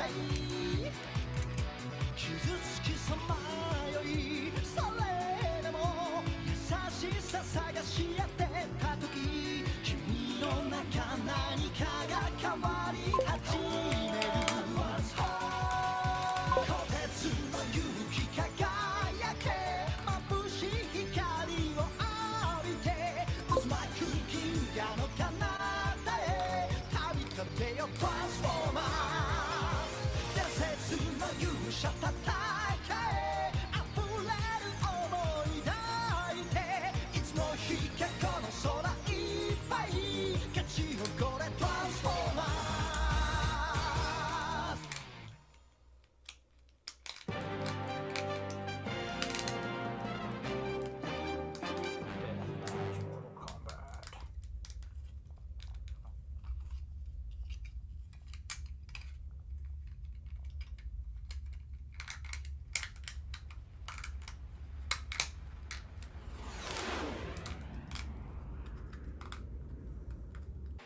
令官たちは無事脱出できたんだろうか。わかりません。お二人との通信が取れません。戻りますか？あの二人だ。めったなことはあるまいが、どうする指揮官。以前の俺なら一人でも戻ったところだけどな。ユニクロンを倒した今、少しの休息も必要だ。司令官たちの帰りをセイバートロン製で待つ。みんなよく戦ってくれた。帰還する。了解。手に手を取ってセイバートロン星に帰っていくわ。戦うことを定めとして生まれてきたトランスフォーマーが。もはや我々に戦う意味はない。寝とぼけたことを言うなコンボイ。メガトロンさん、何のために1000万年もの間戦い続けてきた。ユニクロンを目覚めさせるためか。ふざけるな。わしはわしの意志で貴様らと戦ってきたのだ。コンボイ、貴様とて同じであろう。わしがわしであり続けるために戦うのだ。ユニクロンの手の中で踊らされていたわけではない。メガトロン、確かにお前の言う通りかもしれない。コンボイ、何言い出すんだよ。自分であり続けるために戦うなんておかしいよ。せっかく平和になったんじゃないか。どうして今更戦わなきゃならないの？小僧ども忘れたか。ユニクロンを倒すためにコンボイと手を組んだこと。このガラクタを倒した今、コンボイと手を組んでいる必要がどこにある。そんな、じゃあ何のためにスタースクリームは命を懸けたの？何のために？トランスフォーマーを一つにまとめるためじゃない。デストロンとサイバトロンが一つにまとまることはあっても、わしとコンボイは終生交わることはない。ユニクロンを倒したことは無意味だと言いたいのか？無意味？戦いにもともと意味などないわ。意味を持たせようとするのなら、勝つ力のある者が正義。違うか？違う。何？力なき者でも悪を憎む心があれば、その力は強大なものになる。それがこの戦いで導いた答えだ。そうだよ、僕たちだってできたんだ。だよ、俺たちちっちゃくて力ないけど一緒になってユニクロンを倒したじゃんか。なんでわかんないんだよ。メガトロンさんのわからずや。もう戦う必要なんてどこにもないじゃない。コンボイ、貴様本当にそう思うのか？ではなぜあの時ダブルフェイスの問いに答えられなかった？憎しみがある限り私を倒すことはできないのだ。実は貴様も憎しみの心に蓋をして戦ってきたのではないのか？その胸のマトリックスがそんなに重りかコンボイ。答えろコンボイ。私はサイバトロン軍総司令官コンボイだ。またそれか。わしはお前の本心が知りたいのだ。トランスフォーマーとしてのな。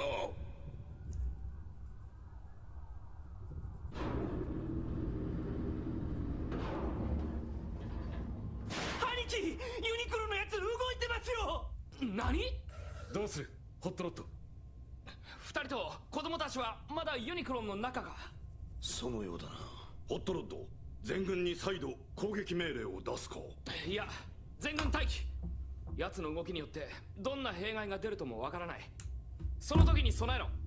子供たちと司令官たちは俺に任せろ。何？今のユニクロンは無防備だ。俺一人くらいでなんとかなるさ。ここからは副司令の指揮のもと。そいつはどうかな。副司令、何を？お前は司令官2人が選んだ全トランスフォーマーの指揮官だ。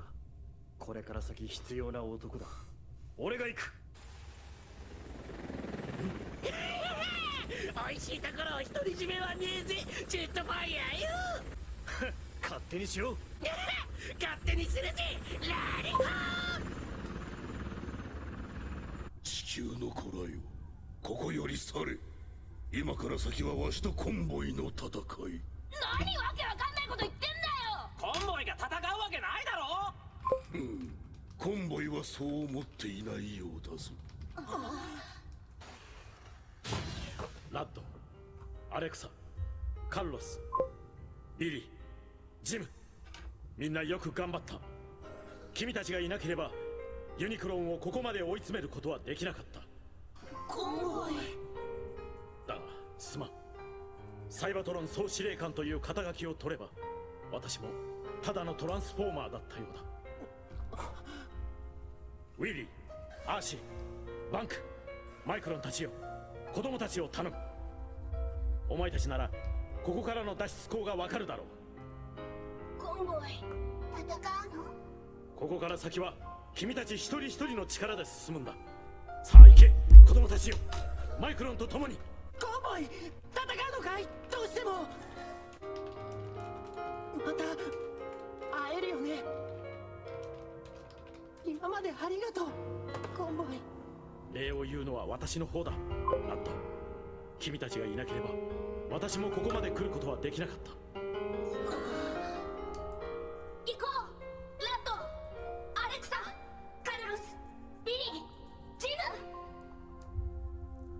ヌ。行け、その先の未来へ。さらばだ、地球の子らよ。外の仲間が道を示してくれる。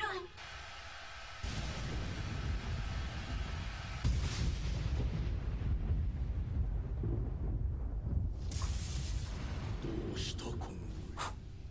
メガトロン、お前の言う通りだ。だから今はトランスフォーマーとして戦おう。サイバトロン軍総司令官としてではなく、一人のトランスフォーマーコンボイとして。行くぞメガトロン。おお、貴様から先に仕掛けるとは。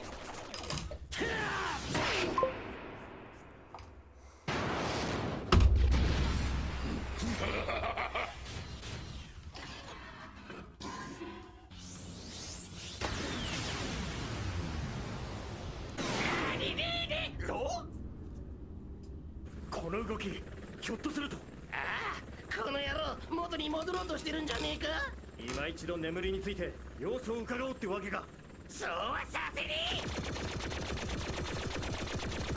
え。やめておけサンドストーム。俺たち二人の力ではどうにもならない。それもそうだ。それより司令官たちだ。奴の体のどこかに外へと繋がるところがあるはずだ。あれはラットたちだ。なんだって？メガトロンと司令官が決闘？ああ、それとどうやらユニクロンは元の星の状態に戻ろうとしているようだ。ユニクロンは死んだんじゃないのか？どうするホットロッド。死んだと思った野郎がどっこい生きている。この先宇宙に浮かんで俺たちを監視しやがるに違えねえ。どうする。今なら無防備だろう。何のために俺たちトランスフォーマーは一つにまとまったんだ。行こうぜホットロッド。ちょっと待て、中にはまだメガトロン様が。コンボイ司令官だっています。だがなぜか知らんがお二人とも決闘の真っ最中だ。子供たちなら心配するな。ビークルモードでも俺は十分に戦える。打ちたくてうずうずするぜ。ユニクロンを完全に破壊するには今を除いて他にないってことか。コンボイ司令官、あなたたちが中にいるのを承知で我々は攻撃を開始します。全トランスフォーマーに次ぐ。今ユニクロンは無防備だ。奴を眠らせるわけにはいかない。徹底的に攻撃し、完膚なきまでに叩き潰す。総攻撃開始。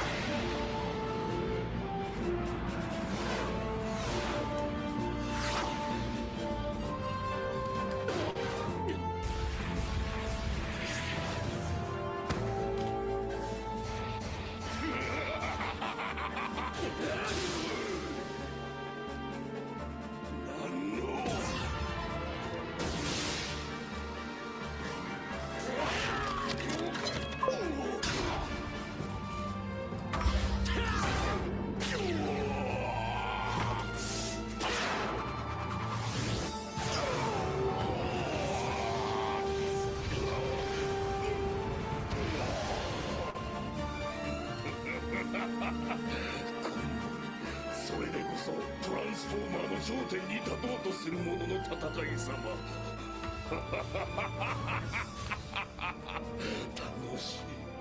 楽しいぞコンボイ。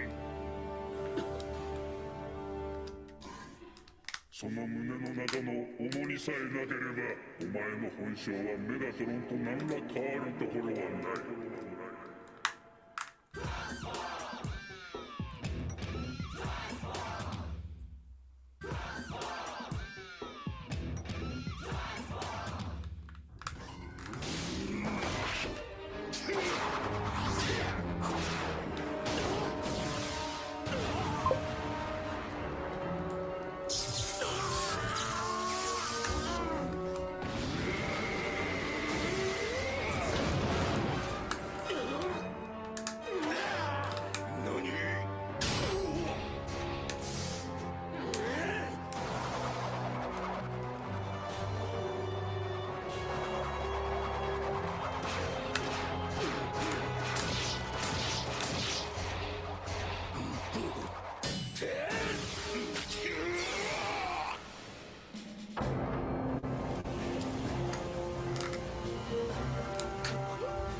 死なないんだろう。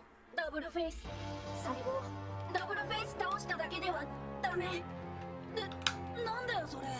見て、やったわ。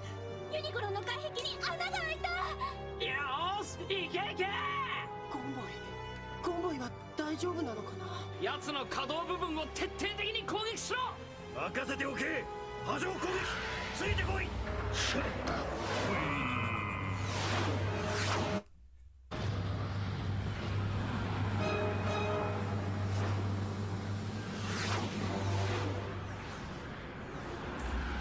こんなものかコンボイ。貴様とわしの1000万年の決着はこんなもので終わるのか。終わる立てコンボイ。終わるものか。それでこそ我が宿敵。コン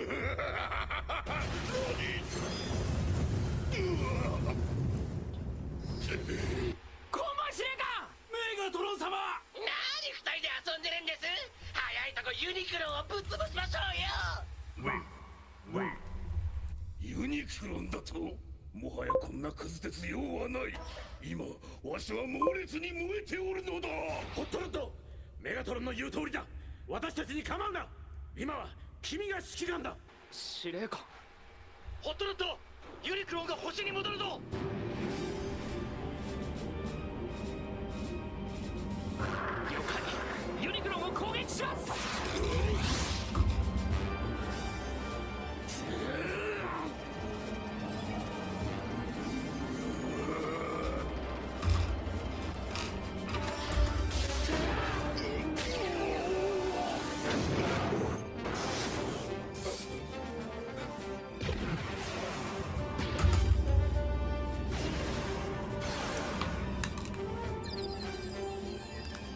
マトリックスだ。なんだって。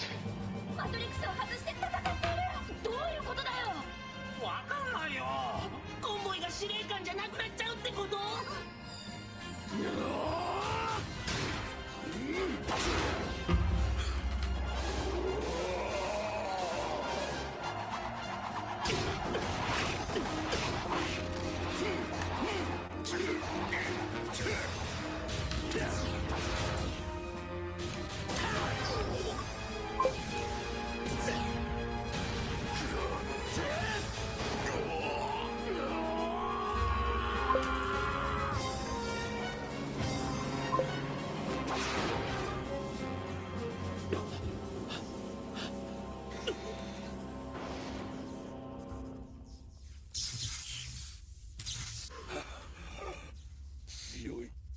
強いのコンボイ。わしはもういかん。ボロボロだ。楽しかったぞコンボイ。私もだ。信じられないがどうしようもない。戦ってみて分かった。貴様とわしは似た者同士。戦いの好きなトランスフォーマーだとな。確かに我らトランスフォーマーは戦うために生まれてきた戦士だが、私は戦いの中にも光を見続けたいのだ。勝ち残るのが正義ではなく、正義が勝つのだ。それもよかろう。だが戦いの中からしかその言葉を導き出すことができなかったことを覚えておけ。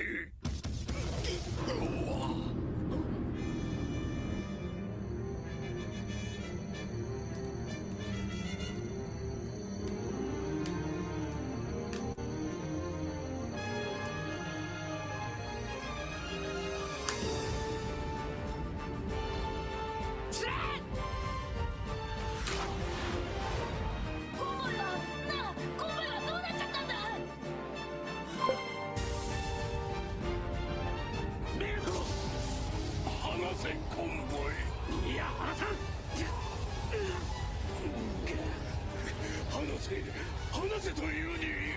いや、ダメだ。見ているものが違うだけで、わしらは共に同じものを求めていたのかもしれんな。お前は光を、わしは漆黒の闇を。次の世でも我が宿敵はお前だ。来い。光あるところに闇はある。忘れるな、悪もまた永遠に不滅なのだ。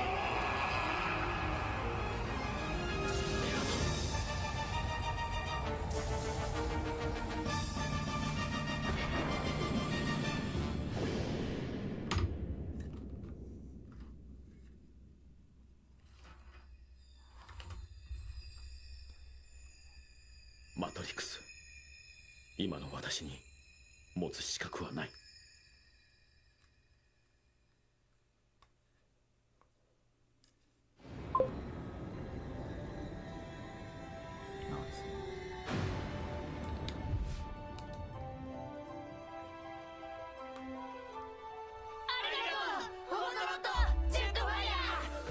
信頼という言葉を忘れない限り、俺たちは仲間さ。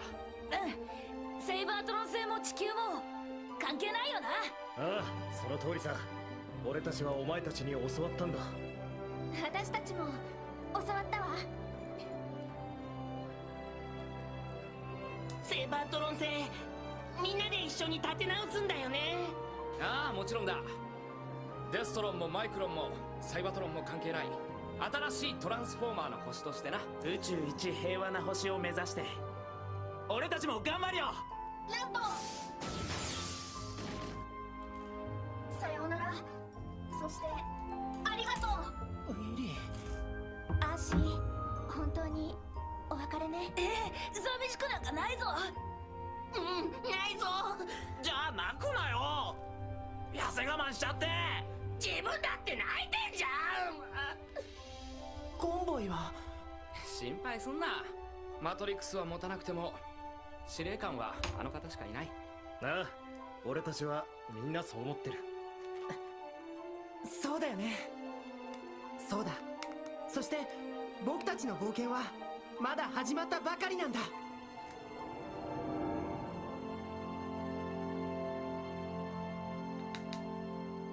たとえ正義の戦いでも、そこから生まれるものは悲しみや憎しみだ。そして憎しみの心を糧として生まれたユニクロンが二度と再び出現しないように、君たちの心に信頼という正義の心を長く持ち続けてくれ。約束しよう。その言葉がある限り、ここでは誰とでも仲間になれるということを。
Got my two.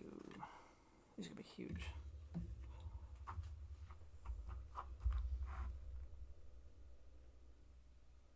And 7, 8, and 9, and 2 V1s.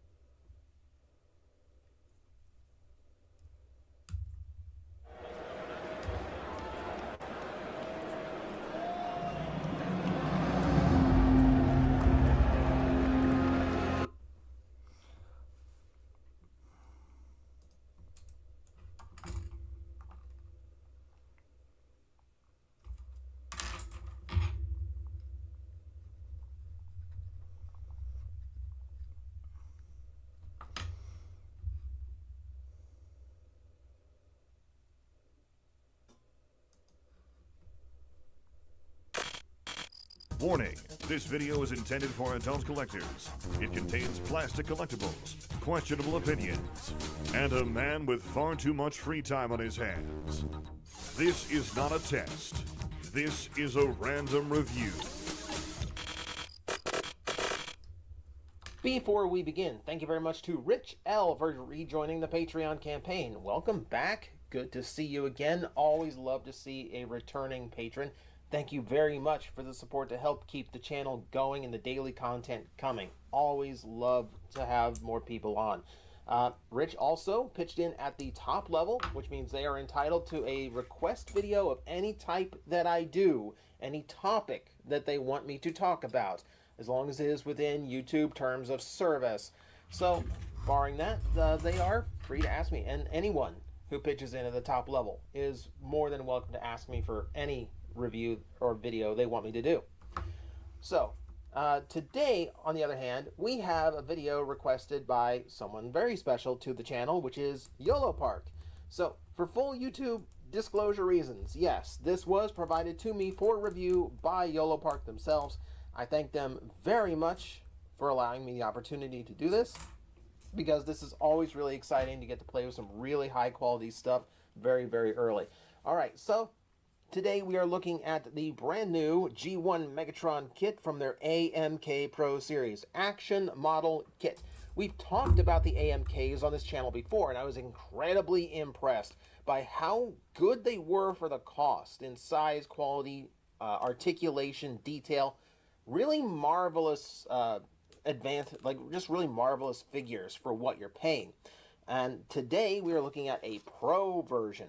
So what does Pro mean in this case? It means that we are expecting a higher quality paint job with incredible detail. We are expecting a lot more accessories, and we are expecting a few die-cast parts worked in, as well as some electronic features. So we're actually getting quite a bit out of this one. So, we are going to determine whether or not this is worth the extra cost. Knowing YOLO Park, probably, but you know what? It's good to confirm. So, this is what you get when you open up your Build a Tyrant kit. The way that AMK model kits work is that they aren't really technically model kits. You do basically the last stage of building, which is all the components are done. You just need to completely assemble the body, which is, you know, pretty standard at the end of a kit. Still lets you build something while making sure that everything is nicely assembled and, you know, very well painted and detailed. Okay, so before we begin, I will warn everyone, I did lose a little bit of skin on my right hand. I'll try not to point it out on camera, but needless to say, don't try to clip anything off of a 3D print while the printer is still running. So, yeah. I'll try to keep it off screen. But for the most part, let's build us a Megatron really quick here. So, for starters, go ahead and peg the feet in like so. It is a very snug fit to get it in. I'm going to give it a few twists to make sure it's as seated as it's going to get.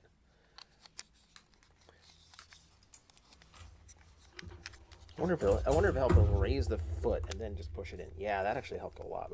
That actually helped a lot more. All right. Same thing over here. Get my thumb in there and give it a good press down. Make sure that is in place nice and tight. All right. Pelvis now. Fortunately, we can actually see this one, so I can see if I've got it all the way on or not. Yeah, the connection points are actually really snug. Yeah, this thing's not falling apart anytime soon, that's for sure. Okay. Torso going on like so. Let's get the arms completely together before we attach them to the chest. So, and very snug. Work that on just like so. Much smaller tab to get the hand on. I'll go ahead and do the same thing over here. See, very quick assembly here. You know, like if you're looking for a model kit experience, it's going to go by very quickly. But admittedly, there's something fun to being able to, you know, finish off the kit and enjoy the final product, knowing that all the bits and little details are all done correctly already for you. All right. One arm. Twist on two arm. All right, so on the back, we'll do his little shoulder cannon thingy. And then the arm cannon thingy, the most important thingy. Oh, didn't mean to press down on that. That's for later. Come on. And finally, pop the head onto its ball joint. And now I get to reframe the camera. So instead of transforming, we are now done assembling. And yeah, kind of happy with what I see. So I've been following this kit on the news roundup for quite a while, and the form and build of it has been impressive the entire time. And yeah, it just looks really, really nice. So I didn't build this and go over it before. I'm getting my first reaction to this too. And seeing it in person just looks so good. It is just a really, really nice looking Megatron. So let me go in on the head really quick. So I'll have to zoom in on this one myself. So the thing about this kit is that originally the head sculpt admittedly needed work. When they first showed it off, the head wasn't quite done, and they took that to heart and they finished it up, and yeah, the head sculpt looks way better now. Very much Megatron, very nice and reminiscent. You know, that's what I expect. So the head sculpt looks great. What about the rest? So sculpt wise, everything does look really, really nice. The details on the belly are actually sculpted on. You can see individual panels there alongside the abdomens. Those are all sculpted in. A little bit of tech greeble here and there. You can see on the inside of the legs. On the outside, you've got that grip from the gun mode, and on the inside, you've got the tech greeble from the G1 toy. Nice little touches there. Everything that should be smooth on him is smooth as well. You take a look at the back. You do have a little bit of lingering detail here and there, but yeah, overall, just really nicely sculpted, really well proportioned. Like, just like proportionally, this feels spot on, right? And then we get into paint work, and you look at the midsection alone for the paint, but then take a look at the edges of everything. Like, one, the wear and tear is not symmetrical, which is always a great thing. Good to see when you're paying attention to things like that. But it's also a little bit more natural looking. Like, I like this weathering a lot more than I liked how they did it on Siege, where it was just way overdone. Here it's a more subtle detail. You know, you can see like little highlights on the edges of his silver body. You can see like that exposed metal coming through in the dark gray on his legs. It's just really well done. And then there's the tarnish. Look at the tarnish. Look at the specks of rust on his feet. You know, look at it on his arms. Like, it's all around just like really good detail, and a really small detail, but it adds up so quick. And then you've got all these recessed black areas that have a little bit of wash to them, just to make it come out even a lot, you know, just a little bit more. And it's just, everywhere I look, it's just really impressive what they have accomplished. You know, talk about a premium paint job. It's a Megatron that genuinely looks like ancient metal. And that is a really cool accomplishment to do in a plastic action figure. So let me go ahead and back it up a little bit. We need to regain zoom, regain focus, life goals really. Yeah, and just, yeah, overall just super cool. So I don't have my AMK Optimus Prime here at the toy shop, which I really should have thought of ahead of time. I do have the Primal though, so we can get a little bit of a size comparison with that. And yeah, actually measures up pretty well. I'm happy that these are actually going to be somewhat in scale with each other. Yeah, and yeah, these will all be able to stand nice and even on your shelves if you're collecting the AMK series specifically. All gonna match really, really nice. Love to see it. Love to see it.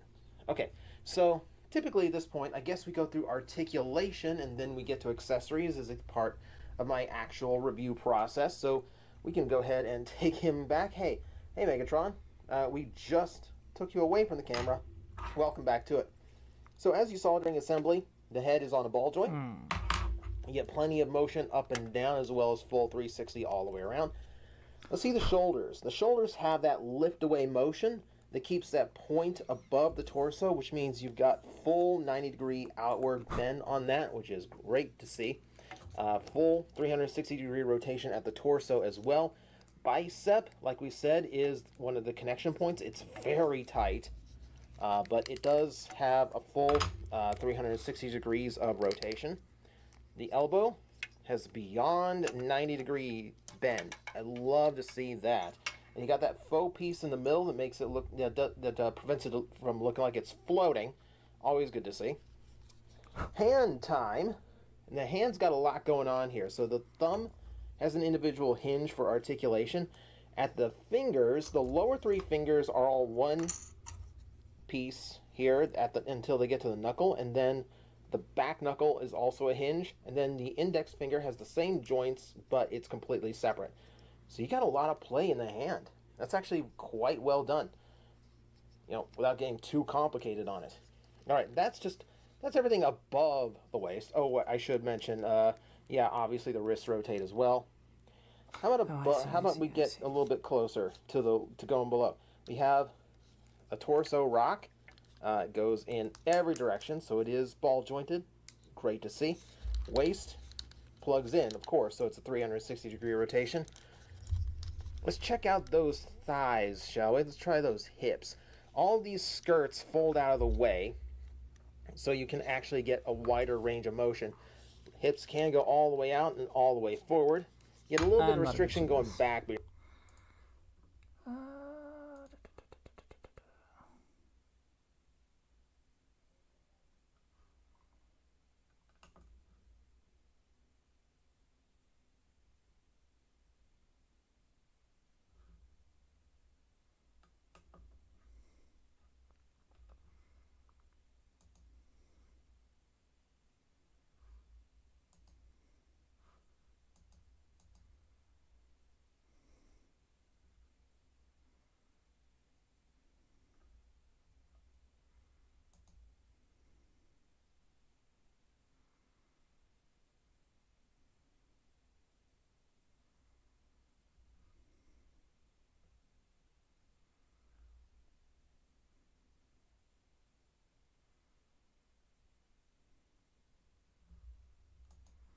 What you're looking at is the first image of the new Batgirl, introduced to the world.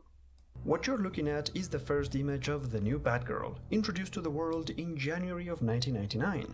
Underneath that mask she is Helena Bertinelli, also known as the Huntress and the only active vigilante that remained in a devastated Gotham after the US government decided to abandon the city instead of investing on its reconstruction. Batman has given up on Gotham, forcing Huntress to adopt the mantle of Batgirl in order to keep fighting, to maintain the image of the Bat alive in the collective minds of the few people that remained in the city. As Batgirl, Huntress was the last glimmer of hope and order for a destroyed Gotham that had lost everything. She was the only warrior whose determination and resolve never faltered, and who stood her ground against impossible odds from day one. Fast forward 1 year later to December of 1999, and Gotham City is about to rejoin the country, but the Huntress keeps on fighting, and she is the only one standing between dozens of helpless innocents and a murderous psychopath. For over a year she has fought valiantly a non-stop battle, with small victories that were overshadowed by painful rejections and agonizing defeats. All of these leading up to this moment, the final sacrifice of the true hero of the story, who has now been neglected by the other protectors of the city, and whose fate is now in the hands of a maniac who brutally shoots her multiple times and is about to kill her. This is but one example of the many dreadful events that transpired in No Man's Land, the Batman story that went too far. No Man's Land began in 1999 and became the final Batman story of the 90s, as the character entered a new decade and the world entered a new millennium. But in order to fully understand the impact of the story, we have to go back a couple of years earlier to take a look at how exactly No Man's Land came to be. By the end of 1997, the Batman comics had gone through an entire year without any big events or crossovers. Batman Legacy was the final big event of 1996, after a streak of crossovers that began in the early 90s with Nightfall, followed by Prodigal, Troika, and Contagion. By the end of Legacy, readers were burned out on crossovers, so the people in charge of Batman decided to allow each Batman comic to develop their own unique stories free from crossovers. However, this only lasted for about a year, as in 1998 DC Comics went back to crossovers with Batman Cataclysm. Similar to Batman Contagion, Cataclysm is a story in which Batman has to confront an enemy that he can't beat down. This time it's a massive earthquake that devastates Gotham entirely. Cataclysm was the most intense crossover of the 90s, as we helplessly watch how the legacy of Batman is completely shattered. Wayne Manor and the Batcave are the first places to be destroyed by the earthquake, followed by Gotham City, a place that was carefully built over the previous decade, and which now comes crashing down, leaving only a trail of death and destruction. Cataclysm is the most heart-wrenching story that showcases a tragedy unlike anything that we had seen before. The ensuing chaos and destruction is really painful to witness, especially when the heroes are helpless against a disaster of this magnitude. Gotham City becomes an apocalyptic nightmare, with fires spreading faster than anyone can contain, buildings collapsing on top of each other, while the bridges and the streets are completely destroyed. Death and destruction are the order of the day, and the human drama that unfolds is one of the most effective storytelling efforts in the Batman comics. After hearing the news about the earthquake, Nightwing rushes from Bloodhaven to Gotham and starts searching among the survivors, the injured and the dead, desperately trying to find the one person that matters the most to him: Barbara. When he finally finds her, Nightwing is beyond relieved and grateful that she is alive, encapsulating what Cataclysm is really about. Barbara had survived because her building was quake-proof, just like every other building owned by Wayne Enterprises, all of them except for Wayne Manor. In fact, Batman was the first one to experience the earthquake when Wayne Manor collapsed on top of the Batcave. It took Batman a very long time to find a way out of the destroyed Batcave, which is why he became the last of the heroes to realize the extent of the damage that his beloved Gotham had endured. The city was not prepared for an earthquake. The GCPD headquarters suffered extensive damage, and the bat signal collapsed into Commissioner Gordon's office, almost killing the commissioner. Gordon was saved by Harvey Bullock, and they quickly joined the rest of the GCPD and the other heroes, working together and giving each other strength against this apocalyptic nightmare. Unfortunately, not everyone in Gotham had this kind of emotional support. Catwoman was trapped inside a building as a result of the earthquake. The survivors inside this building assumed that the building had been bombed, while Catwoman witnessed a little girl dying in her arms. Unable to deal with this reality, Catwoman makes her way outside, hoping to find an escape from the tragedy in the beauty of Gotham, only to be confronted with the dark reality. After helping all the survivors out of the collapsed building, Catwoman sits there in silence, contemplating the ruins of the city and waiting to be strong enough to get back up again and keep going. But the strength never comes, and her pain becomes ours as we watch Catwoman mourn for Gotham.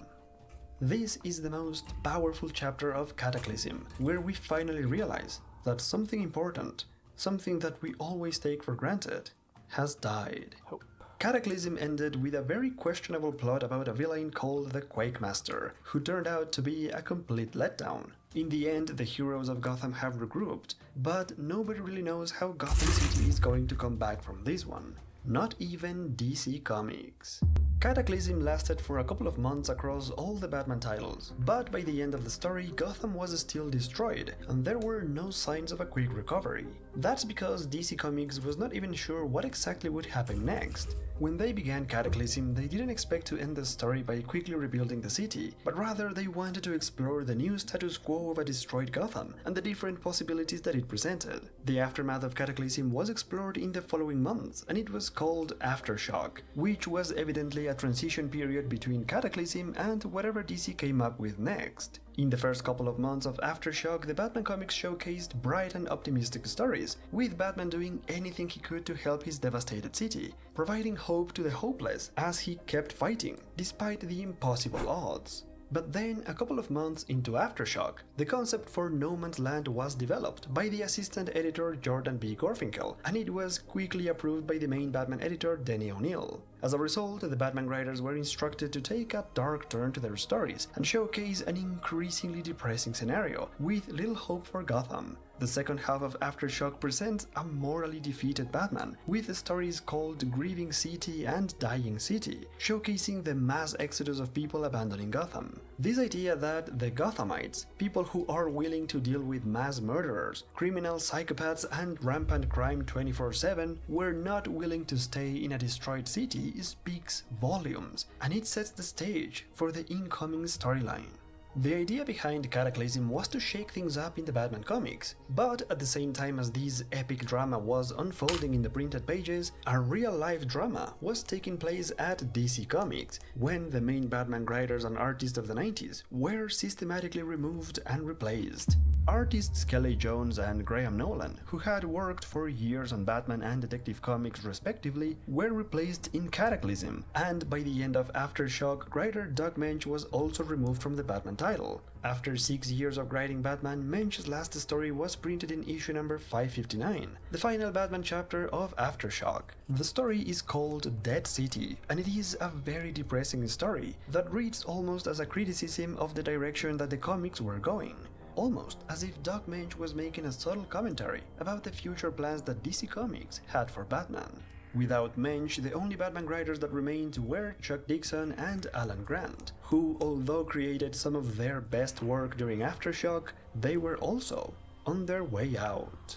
In the final 3 months of 1998, DC Comics started preparing the new creative teams for the start of No Man's Land, and in those 3 months the Batman comics entered the Road to No Man's Land, a chapter that saw the Azrael series folding into the main Batman comics under the new title of Azrael, Agent of the Bat, and introduced a new villain called Nicholas Scratch. In this chapter, Chuck Dixon created stories for both Batman and Detective Comics, where Bruce Wayne would desperately try to convince Congress to help Gotham and to not abandon the city, though to no avail. The situation in Gotham also gets progressively worse, with Wayne Manor and the Batcave completely gone, a Bruce Wayne that goes missing, and Dr. Jeremiah Arkham left with no choice but to release the inmates of his asylum, before Gotham was declared a no man's land. The Arkham Asylum storyline was written by Alan Grant in Shadow of the Bat, and this was also his final contribution to the Batman mythos before he was fired. After 10 years of writing Batman, Alan Grant was shown the door in the most unprofessional manner. Alan Grant's first story in Shadow of the Bat was The Last Arkham back in 1992, so it's kind of fitting that his last Batman story in Shadow of the Bat was a tale about Arkham Asylum. In 1998, the Batman comics lost everything. Gotham City was utterly destroyed. The US government, the heroes and protectors of the city abandoned it, and the creative teams that built the Batman legacy all throughout the 90s were wiped out. All this deconstruction of the status quo was orchestrated by the Batman editorial team, who then assembled a new group of creators to develop one of the most ambitious projects ever seen in the Batman comics.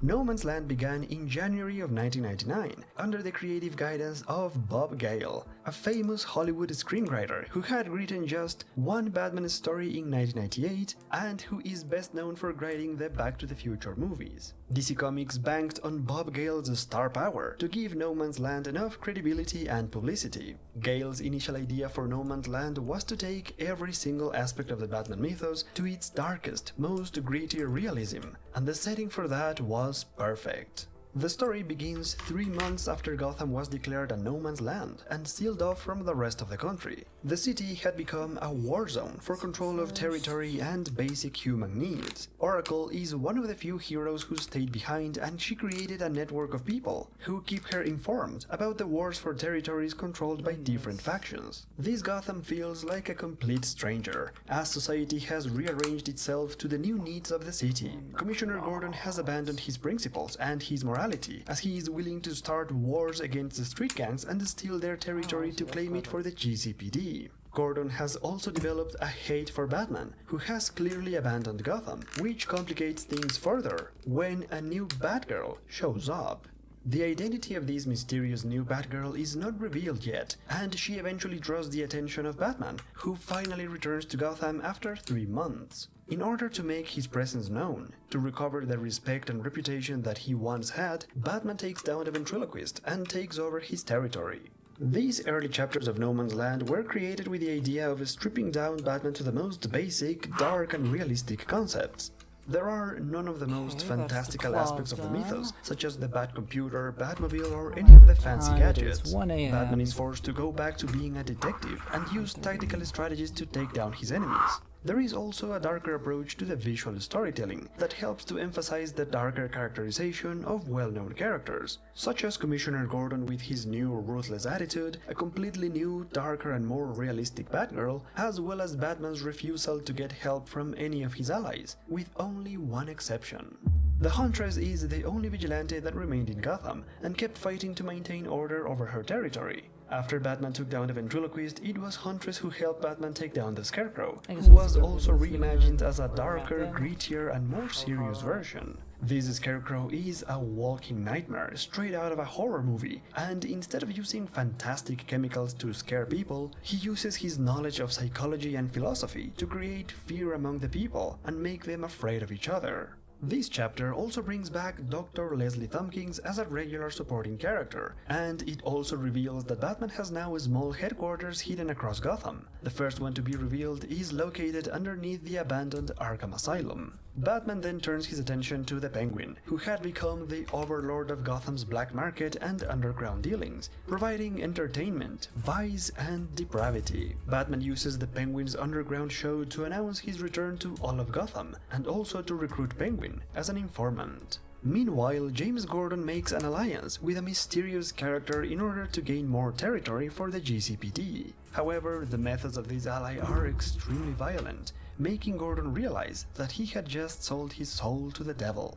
The next big villain to make a move is Black Mask, who also gets the dark and gritty treatment, as he burns his gangster suit, hat and mask and decides to show his true disfigured face to the world. Black Mask's group of followers also get the same treatment, as they are reinvented as these demented cult of freaks who destroy their own faces to be part of the cult. Black Mask and his forces are on a quest to destroy all the standing buildings in the city, and their next target is Oracle's watchtower. Batman sends the new Batgirl to protect the place, and with a little help from the GCPD, they stop Black Mask, who is then taken to Blackgate, now run by Lockup and the KG Beast. In the confrontation with Black Mask, Oracle watched the new Batgirl in action and became sad and frustrated to learn that she had been replaced. Though she confronts Batman and they both know the identity of Batgirl, they never say it, holding on to the mystery for the readers a little longer. Now, at this point in the story, there's one glaring issue, and that's the visual inconsistency. While all of the stories so far kept the themes and concepts super dark and realistic, the different artists in each story creates a lack of visual consistency that is sometimes confusing. The dark and gritty art also resulted in poor visual storytelling, like in the final page of the Black Mask story, where the Tallyman is torturing and killing someone in the final panel, and many people confuse this person with Black Mask, when in reality it was just one of his followers. At this point, 4 months had passed since No Man's Land began, and the storyline started to lose momentum. Many of the stories published after the Black Mask chapter are very forgettable, especially the Azrael chapters, where the only major thing that happens is that Azrael gets a new costume. A big part of this decline was the fact that the writer who started all of this, Bob Gale, literally disappeared after writing only one more story, where Batman saves a baby. Without Gale, the story was left in the hands of Devin Grayson and Greg Rucka, two very capable writers who had already written the majority of No Man's Land anyway. After Bob Gale's departure, No Man's Land also started to experience a shift in the art direction, with cleaner and sharper visuals to the stories. All of these changes came to a head in the 2-chapter story called Claim Jumping, where Two-Face finally reveals himself as the mysterious character who has been dealing with Gordon behind the scenes. In this chapter, Two-Face manipulates Gordon into expanding the GCPD territory, while he sets up a trap for Batman with help from the Penguin, only to double-cross Cobblepot at the last minute to seize control of both Batman and Penguin's territories in one single strike. With the Dark Knight caught up in Penguin and Two-Face's trap, Batgirl is left all alone to defend Batman's territory against hundreds of Two-Face's men, a battle that she simply couldn't win. This is by far one of the greatest moments of No Man's Land. The war for territory, the military tactics, the conspiracies, the negotiations, the setups, the alliances and the betrayals are precisely what makes No Man's Land so thrilling and fascinating. Unfortunately, this would also be the last time that these concepts and themes are actually relevant to the story. After Batman returns to his territory and finds out what happened, No Man's Land goes in a completely different direction.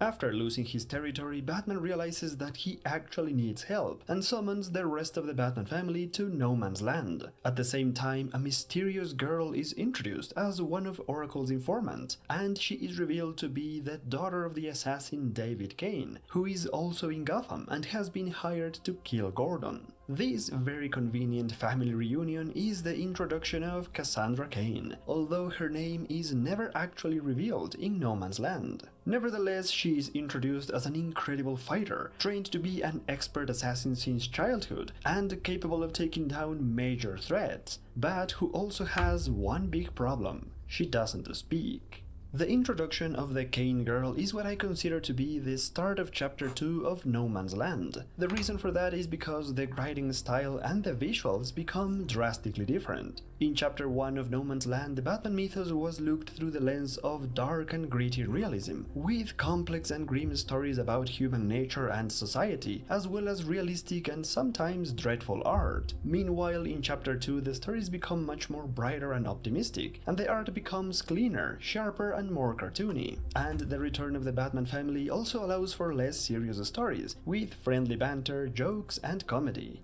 It's at this point that the identity of the new Batgirl is revealed to be Helena Bertinelli, also known as the Huntress, when Batman confronts her about her failure to protect their territory from Two-Face's attack. Batman dismisses Huntress's efforts, and in a very dick move on his part, he tells her to stop wearing the mantle of Batgirl, and instead he allows the new girl to become the new Batgirl. Chapter 2 of No Man's Land also sees an increase in the line of comics, as Robin, Nightwing and also Catwoman join the storyline, which extends the already long saga into record-breaking limits. Back in 1999, this was certainly a real issue, as loyal readers who wanted to stay on top of the events of the storyline had to buy up to 10 comics per month just to keep up with No Man's Land. Needless to say, not many fans were happy about that. With the Batman family back together, Batman starts a master plan to take back Gotham. First, he sends Azrael to find and stop Nick Scratch, the madman directly responsible for No Man's Land. Azrael finally becomes an active protagonist in No Man's Land and takes down Scratch after a serious struggle with all of his followers. However, Scratch goes down rather easily, which is a complete letdown for a character that was apparently the evil force behind No Man's Land. Then Batman sends Nightwing to take back control of Blackgate. Nightwing has to go through a very challenging ordeal, fighting against the Lockup, the KG Beast, and dozens of other criminals. Nightwing succeeds in his mission, but he barely comes out alive and manages to crawl his way back to Oracle, where the two of them spend some romantic time alone. Meanwhile, Batman and Robin go to Robinson Park, where Batman has hidden something important in the underground headquarters that he created there. However, once in Robinson Park, Batman and Robin fight Clayface, who had kidnapped Poison Ivy and forced the Orphans of Gotham to work for him.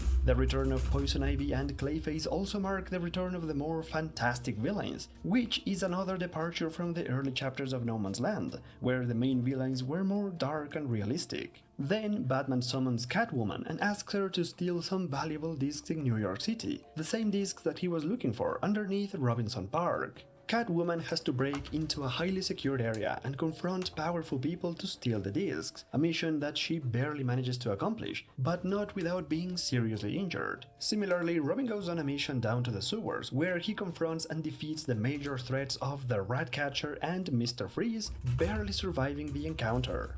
Basically, all the members of the Batman family were given incredibly hard missions, except for Batgirl, who just had to protect a gas station from a handful of street punks. Batman was probably trying to test the new Batgirl by giving her an easy task, while the more experienced members of the Batman family had to go through impossibly hard missions. In the end, Batgirl succeeds and Batman welcomes her into the family, which is still very convenient writing, considering all the challenges that Huntress had to go through as Batgirl. While Batman and his allies come together as a unit, the GCPD becomes fractured when the most ruthless members decide to leave Gordon's leadership and follow a new leader, the head of the tactical divisions called William Pettit. The new faction goes by the name of Strongmen, and the Huntress, who was feeling dejected and unwanted, decides to join them. With much of the territory now in control of the GCPD and the Strongmen, Gordon tries to pull out of his deal with Two-Face, but of course Dent doesn't like that, and instead he kidnaps Renee Montoya. Similar to what happened in Part 1, halfway through Part 2 of No Man's Land, DC started publishing many irrelevant stories, filler chapters that are very lighthearted and don't advance the main storyline. For every excellent Batman Chronicles number 18, there's a mediocre Azrael number 58. The most significant moment of Chapter 2 of No Man's Land is, without a doubt, the official introduction of Harley Quinn into the main Batman comics. Harley's introduction is a complete departure from the dark and gritty stories from the start of No Man's Land, and she was introduced at this point because the Joker started to become one of the most prominent villains of the story, appearing more frequently and joined by Harley. Chapter 2 was all about the coming together of the Batman family and the fracture of the GCPD, which is why the appearance of Bane in the story marks the beginning of a new chapter. The third and final chapter of No Man's Land for me starts with the appearance of Bane. He was an outsider who wasn't in Gotham when No Man's Land started, and who was hired by a mysterious outside player to infiltrate into No Man's Land and blow up the Hall of Records that contained the printed records of real estate, buildings and business ownerships across Gotham. Once again, Bane is nothing more than hired muscle, and after his previous appearances, it becomes clear that the once criminal mastermind who broke the Bat had become nothing but a simple thug for hire. Bane's actions are clearly part of a master plan by someone who wants to capitalize on the disaster that has happened to Gotham, and it takes the storyline in a completely different direction. While chapters 1 and 2 consisted about survival and forging alliances to fight for control of the city, chapter 3 becomes a story about corporate plans to take over Gotham. Part of Bane's plan was to weaken the leaders of the territories, and he started with Two-Face. After losing his territory, Two-Face organizes a trial against James Gordon, with Renee Montoya acting as a witness. Two-Face forces them to be part of this charade, although he intends to kill Gordon anyway. That is until Montoya and Gordon convince him that Harvey Dent should represent Gordon, and Two-Face starts a trial against himself. It's an excellent story that explores Two-Face's duality and his feelings for Renee Montoya. The plotline of Two-Face, Gordon and Montoya was the last loose thread that remained from Chapter 1, and after it was resolved, the home stretch of No Man's Land began, when Batman and Gordon finally get to talk in a long overdue discussion, where Gordon confronts Batman about abandoning the city, and the trust issues that had been building up all throughout the 90s between the two of them. This is where it's finally explained why Batman abandoned Gotham for the first 3 months of No Man's Land, as Bruce Wayne was morally defeated, and he had to find the strength to return and reinvent himself to keep fighting. Though this is a great way of showing Batman's humanity and his weakness after facing terrible challenges all throughout the last decade, it's still weird that he was the only one that needed to find motivation and strength to keep going, when literally the GCPD, Alfred, Huntress, Oracle, and even Dr. Leslie Tompkins had enough strength to keep going. It makes Batman look really bad.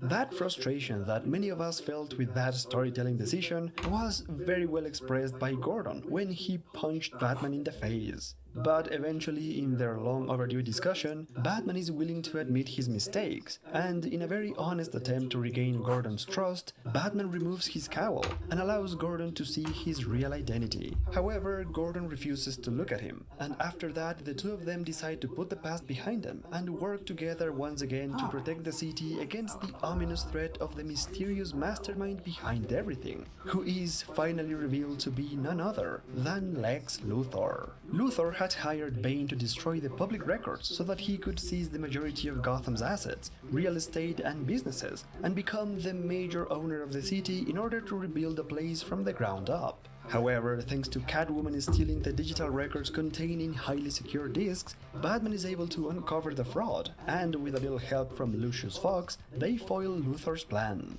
Nevertheless, the involvement of Luthor and his eagerness to rebuild Gotham got the attention of the US government, and alongside a very convenient public mission to rescue Tim Drake from the Forbidden Zone of No Man's Land, the government finally decides to bring Gotham back into the country and rebuild the city using federal fundings as well as private money from LexCorp and Wayne Enterprises. The people of Gotham are given 1 month to rebuild the city, and everyone starts working day and night to make it happen. All of them except for the renegade cop William Pettit and his territory controlled by the strongmen. Pettit had gone completely off the rails, thinking that this was still a war zone and preventing anyone from entering or leaving his territory. At the same time, Batman and his allies become really concerned about the Joker, who had gone missing in the midst of all these developments. Never mind that Batman had a whole year of opportunities to stop the literally most dangerous man in Gotham. It's only on the brink of the end of No Man's Land that Batman finally gets concerned about his major arch-nemesis. This convenient bit of storytelling allows the Joker to come up with one of his most evil plans ever. Before No Man's Land comes to an end, Joker wants to steal hope from everyone, and he intends to do it by kidnapping and killing the newborn babies in Gotham. Joker decides to attack the most obvious place, the weakened territory of the strongmen, protected by Pettit and Huntress. What follows is a massacre, where Joker disguises Pettit's men as himself and causes the lunatic renegade cop to start shooting at his own people. It's only after Pettit has killed almost a dozen of his own men and he intentionally shoots one of them that Huntress finally deals with him, killing Pettit right on the spot. Or at least, that's what it looks like. To be perfectly honest, the art doesn't make it clear who actually kills Pettit at first glance. Everything happens so fast and off camera that you need to do a double take to realize that it was actually Joker. With Pettit dead, Joker and his men move in and attack the Huntress, who fights valiantly to protect her people until she is eventually overcome by the Joker, who sadistically shoots her multiple times before getting ready to kill her. All of this happens in Batman number 574, the final Batman comic of 1999, and without question, the most violent Batman comic ever printed up until that moment. Batman and Nightwing show up in time to save Huntress, who finally gets to hear some words of approval from Batman. All that was necessary was to be on the brink of death at the hands of a maniac, to finally get some recognition. The story of Huntress is very tragic, because she stayed in Gotham to fight from day one. She brought back the mantle of Batgirl and became one of the most interesting characters of No Man's Land, who sacrificed more than anyone else in the city, and all that she got in return was pain. Naturally, the Joker escaped in that encounter in order to create the big finale for No Man's Land. Having kidnapped dozens of babies already, the Joker sends the entire Batman family and the GCPD on a wild goose chase trying to find the babies before he kills them. Unfortunately, it was Sarah Essen, James Gordon's wife, who accidentally finds the Joker hidden at the GCPD headquarters. How exactly did Joker manage to sneak all those noisy babies inside the police headquarters without anyone noticing is never explained. But logic doesn't always apply here, and Sarah becomes the unfortunate last victim of No Man's Land when the Joker decides to kill her before giving himself up. Though the Joker was the final villain of the saga, Batman did nothing to stop him. In fact, they barely crossed paths in No Man's Land. Azrael, Huntress and Sarah did confront the Joker and actually tried to stop him, with unfortunate results. Azrael was severely burned by one of Joker's bombs at the end of the storyline, while Huntress was mistreated and brutalized, and Sarah paid the ultimate price. To me, they are the true heroes of No Man's Land, even though it is Batman who gets to stand tall and proud in the final issue, welcoming a new year, a new millennium, as the finest protector of Gotham after stopping Lex Luthor's evil corporate plans. I think that it really says a lot about the storyline that Batman's most decisive victory was over the evil white-collar scheme of Superman's arch-nemesis, rather than stopping and defeating his most iconic enemy. The death of Sarah Essen is a completely incidental event, the result of an unfortunate circumstance where she stumbled upon Joker's plan by accident, creating even more pain for the life of James Gordon. Many people argue that this should have been the moment when Gordon killed the Joker, but honestly, Joker wasn't really planning to kill Sarah in the first place, and besides, having Gordon killing Joker would go against the point that No Man's Land was trying to make. Because, you see, James Gordon represents Gotham City. Before Gotham was declared a No Man's Land, Gordon tried to get out and find a job somewhere else, which represents Gotham quite literally reaching out for help. But Gordon quickly realized that nobody wanted to hire him because he was seen as a joke, the failed cop who depended on a boogeyman to do his job, in the same way that Gotham was perceived as a failed city that depended on Batman to keep things in order. It was this reality check that convinced Gordon to stay in Gotham and fight for the city. But as No Man's Land started and society crumbled apart,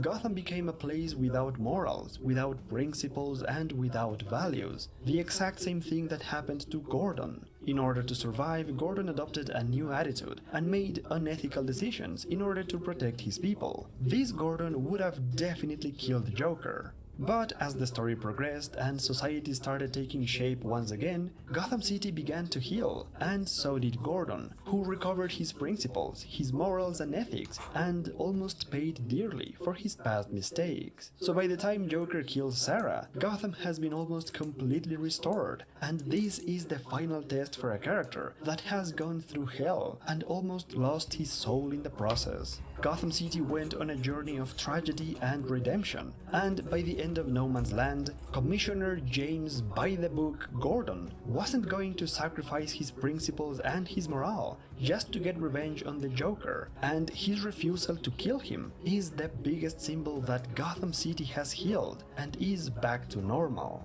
It might be a cop-out from doing what actually needs to be done and keep DC's biggest cash cows alive, but damn, this is an amazingly told cop-out.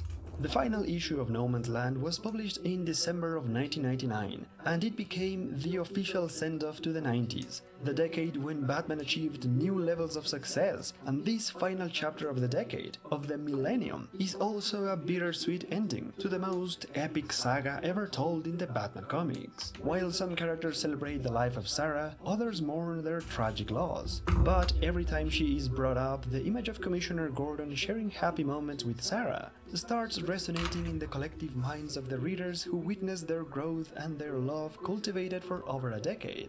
And it's really hard not to feel sad about it. And although the journey of characters like Gordon and Huntress are super interesting, the journey of Batman is what people really love about No Man's Land. The idea of a broken vigilante that starts out as a dark loner and then decides to lighten up and call his friends and family for help is the most Batman thing ever. What happens to Batman in No Man's Land is literally what happens to him every time in history. He always starts out as a dark and gritty loner. He fails in the process and becomes brighter when he assembles a team of trusted allies to get things done. So basically what No Man's Land does is it condenses the entire history of Batman into one major storyline. And that's why people love it so much, although it doesn't make sense in continuity as the character starts repeating himself over and over again. By the end of No Man's Land, we get to celebrate Gotham's victory, but we never actually get to see the reconstruction of Wayne Manor, the Batcave or Crime Alley. In the end, we don't even know what happened to any of the major places that were destroyed at the very beginning. In that sense, the story doesn't have a real sense of closure, because pretty much everything went back to how things were before, and for how much things were destroyed at the beginning, it just doesn't feel like it was worth it. No Man's Land is a phenomenal Batman story, the crowning achievement of the Batman comics in the 90s, that introduced a new Batgirl and finally got Harley Quinn into the main Batman comics. The story certainly proved the point that the Batman comics had grown so big in the 90s that a project of this magnitude was only possible in these comics. With all that said, No Man's Land is far from perfect. Although it has a great start, the visual inconsistency of the art is very noticeable, and the storytelling becomes quite forced and convenient at certain moments, while the continuity starts to get a bit confusing by the end of the saga. Considering how long this story is, it could definitely use a Redux version that takes away all the filler stuff, all the stories that I didn't mention here, because they're just not relevant to the main plotline. It's almost impossible to find someone whose first Batman story was No Man's Land. After all, it's not a great starting point compared to other stories, such as Year One, Hush, or even Nightfall.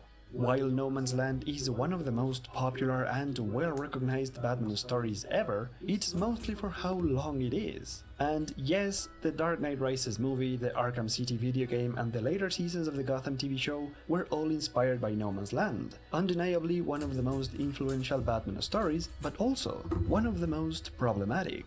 With over 100 comic book issues and more than 2,000 pages, No Man's Land is quite possibly the longest comic book story ever. It's a great display of editorial and artistic coordination, which resulted in the most excessive crossover that alienated loyal Batman readers at the time of its publication, with unreasonable amounts of monthly comic books, just to keep up with a story that felt too different from everything that had come before, and which ultimately changed almost nothing.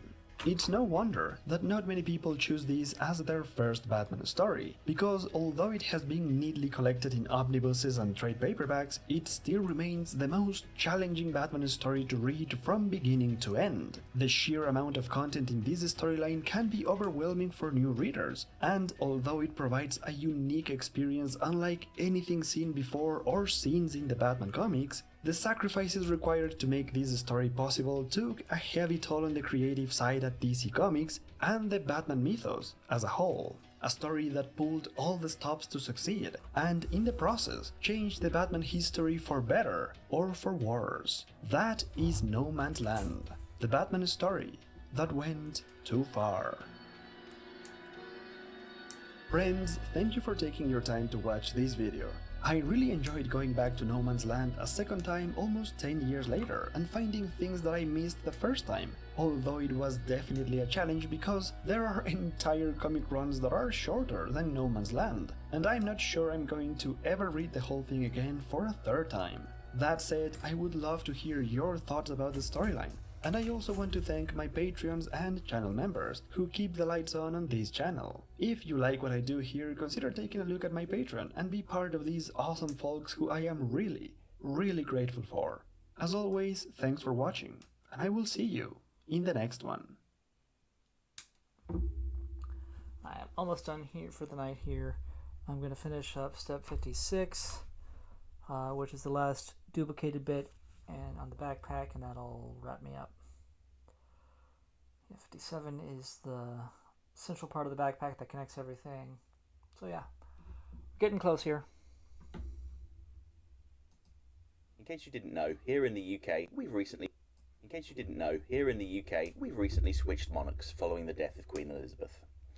I'm no royalist, and I don't claim to have my finger on the pulse of society, but the general sentiment I'm picking up on is that most people don't seem to care, aside from the fact that we got an extra national holiday out of it.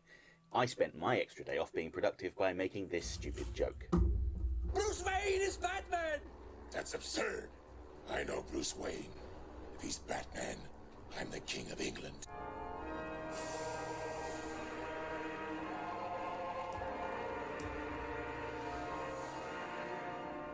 And people wonder why no one takes Britain seriously anymore.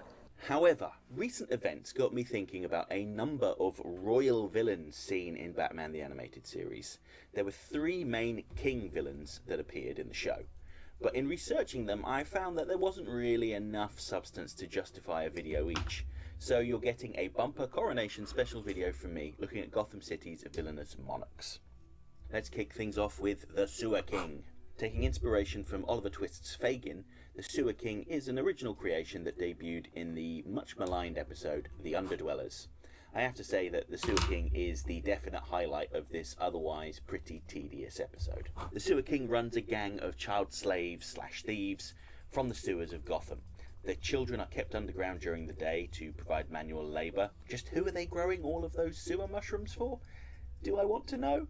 Probably not. And by night they're instructed to steal for their master. The Sewer King is a harsh taskmaster with strict rules of silence and obedience. Those who do not obey are chucked in a bright room for hours at a time or potentially fed to his pet alligators. He's by no means a physical threat to Batman and is easily defeated. But he has quite a memorable pirate-like design, and his voice and vocal inflection will stick in your mind. We are the Silent Ones. We follow the invisible creed. But. Someone was talking. You were heard. And we all know the punishment for talking. The Sewer King was briefly introduced to the main DC Comics during the year-long 52 series, and was immediately killed off by Bruno Mannheim as he made his play for taking over Gotham City. Following the New 52 continuity reset, the Sewer King was reintroduced by writer Tom King in Batman Catwoman 1 as an early mentor for Selina Kyle.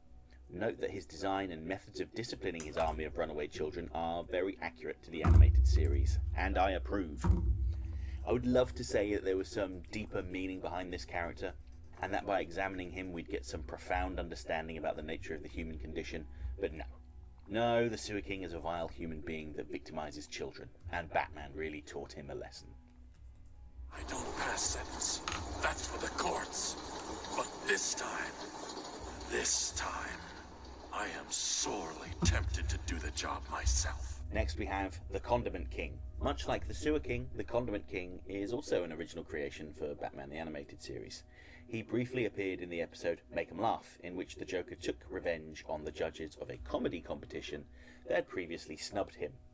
His scheme revolved around using the Mad Hatter's mind control tech to convince them to become rubbish supervillains and ruin their lives.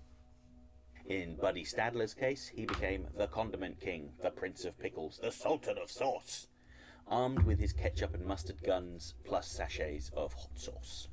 The Condiment King was easily foiled, slipping on his own sauce and falling from a ledge, landing on top of Bullock and Montoya's squad car. Come, Batman.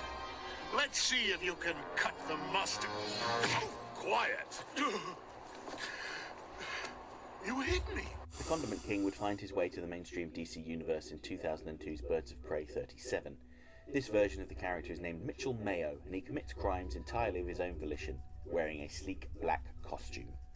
This sad little man was an early foe of Robin and Batgirl, and once captured, he spent years under examination at Arkham Asylum, where he befriended Poison Ivy. With her knowledge of plants and spices, she taught him how to make deadlier sauces. The Condiment King would escape Arkham and start causing trouble. It would take the combined skills of Black Canary, Robin, and the Blue Beetle to take him down. He was briefly killed off prior to the New 52, but since the DC Universe continuity was reset, he has been seen getting his head kicked in while Batman ponders whatever emotional predicament he's in during Tom King's lengthy run on Batman. Again, there's no deeper meaning behind this villain, but he's unique enough to have earned the love and affection of Batman actor Robert Pattinson. So there's a bad guy in the animated series called Condiment King. You're really sticking with this. I just think it's the greatest idea as a guy who just sprays mustard and ketchup at people. And I just think it's such a great idea for a bad guy. Finally, we have the Clock King. It may surprise you to learn that this character is not traditionally a Batman villain. Instead, he's a Green Arrow villain, historically clad in a green, white and blue costume complete with clock face mask. That's not the only way he differs from his animated series counterpart. William Tachman was a watchmaker who learned that he had a fatal illness and only had a few short months to live. Fearing what would happen to his sickly disabled sister after he was gone, Tachman decided to spend what little time he had left committing robberies to build a fortune to pay for his sister's care. However, after he was apprehended by Green Arrow, he learned that his doctor was mistaken. He was actually perfectly healthy, and while incarcerated, his sister was put into a state-run care home where she quickly died. Blaming his doctor and Green Arrow, Tachman vowed to take revenge once he escaped from prison. Outside of the first handful of stories, the Clock King really wasn't very prominent. He appeared as a member of the Injustice League and the Suicide Squad, but mostly as a background character. The Clock King's other notable appearance, and the most likely reason why he eventually found his way to BTAS, is in the two-part episode of the 1960s Batman show. In this universe, the Clock King is the Mad Hatter's brother, and he is obsessed with stealing clocks. When it came time for the writers of BTAS to define their rogues gallery, the writers took everything that they had liked about the Clock King, a time-related tragedy that led to personal ruin, and changed pretty much everything else. I'm going to hand over to BTAS story editor Marty Pascoe to explain their philosophy when it came to adapting villains.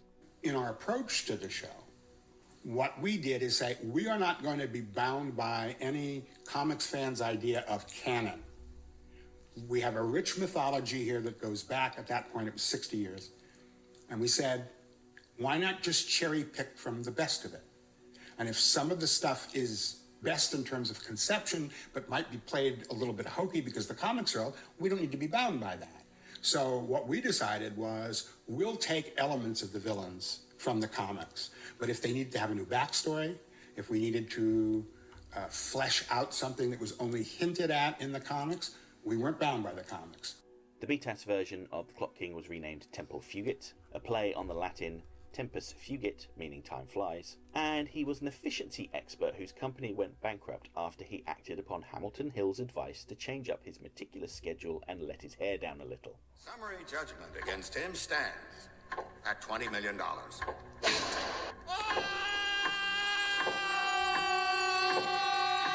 Thinking that Hill had intentionally sabotaged him, Fugit set about getting his revenge on Hill. Fugit's real strength is his meticulous planning ability. He's able to anticipate almost every possible outcome and plan a strategy accordingly.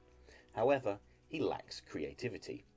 When trapping Batman in a near foolproof trap inside a bank vault that's being drained of oxygen with a bomb inside of it, he failed to take into consideration that Batman might be able to devise a creative method of escape. While his scheme was foiled by Batman, the Clock King managed to evade capture. He returned in the episode Time Out of Joint, armed with a strange device that allowed him to slow and speed up time. With these fantastic new abilities, the Clock King could have achieved absolutely anything, but all he wanted to do was get revenge on Hill. Again, his pettiness and lust for vengeance would be his undoing, and this time he was caught and sent to prison. The Clock King's final appearance would come in Justice League Unlimited during the episode Task Force X, where we learn that he is the strategist for Amanda Waller's Task Force X, the DCAU version of the Suicide Squad. Fugit is the brains behind the mission to steal a powerful object from the Watchtower right under the Justice League's nose. This animated version of the Clock King would go on to inspire two new versions of the character. 2008's Clock King, who had the superpower of being a few seconds ahead of everyone else, was the leader of the Terror Titans, a villainous counterpart to the Teen Titans. This version of the Clock King shares the colour scheme and watch face glasses of Temple Fugit, but also incorporates the clock face motif of the classic version of the character. Secondly, writer Tom King introduced the Temple Fugit version of the character to the DC universe in the 2022 limited series Batman Killing Time. The story revolves around the theft of a priceless mystical artifact like Catwoman and the Riddler, but it has some really good twists and turns along the way. I really don't want to spoil it. If you get the chance to read it, I recommend that you do, especially if you're a fan of BTAS's Clock King. If it hadn't become clear yet, there's one thing that links these three villains outside of their regal names, and that's writer Tom King, the bonus fourth king of this video.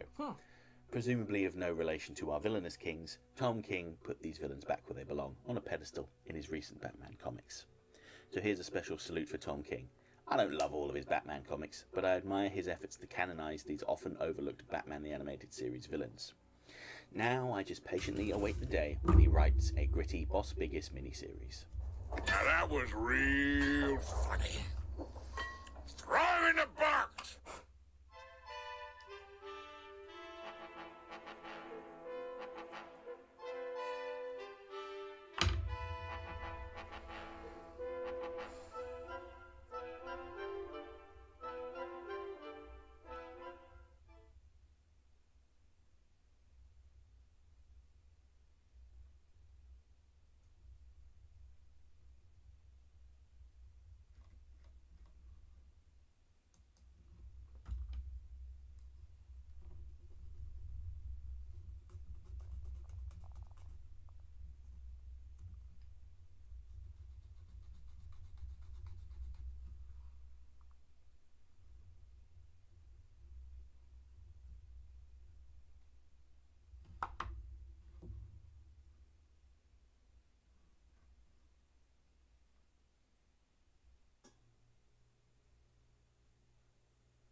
Batman arguably has the greatest rogues gallery of any superhero in history. Many of his foes are disturbed, damaged people that snap after life pushes them too far. Despite being fantastical, they often have very real human motivations that resonate with the audience. And in this video, I'm going to be taking a look at a relatively obscure Batman the Animated Series villain, Baby Doll. Making her debut in the self-titled episode, Baby Doll, we're introduced to Mary Dahl, a has-been actor who suffers from systemic hyperplasia, a rare genetic condition which keeps her body from aging. At the time of the episode, she's in her 30s, but physically she resembles a toddler. She had been the star of a hit sitcom, Love That Baby, a show that was about a mischievous little girl that got into all sorts of hijinks with a sickeningly sweet catchphrase. Well, baby, you'd better have a pretty good explanation for this. I didn't mean to.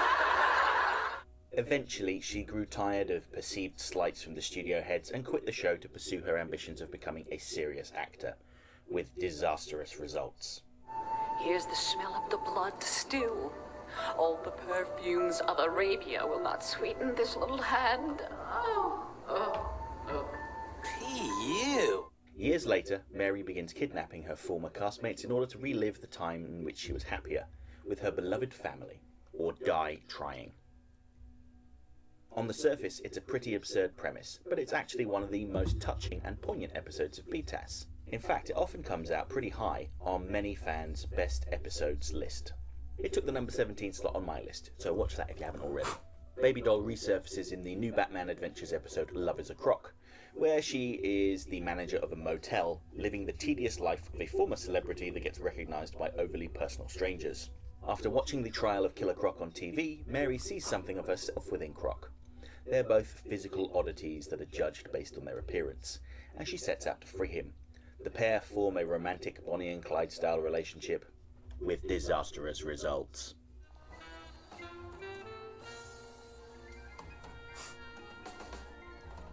Love is a Crock is a bit of a mediocre episode, but there's nothing fundamentally wrong with it, it's just there's little to write home about.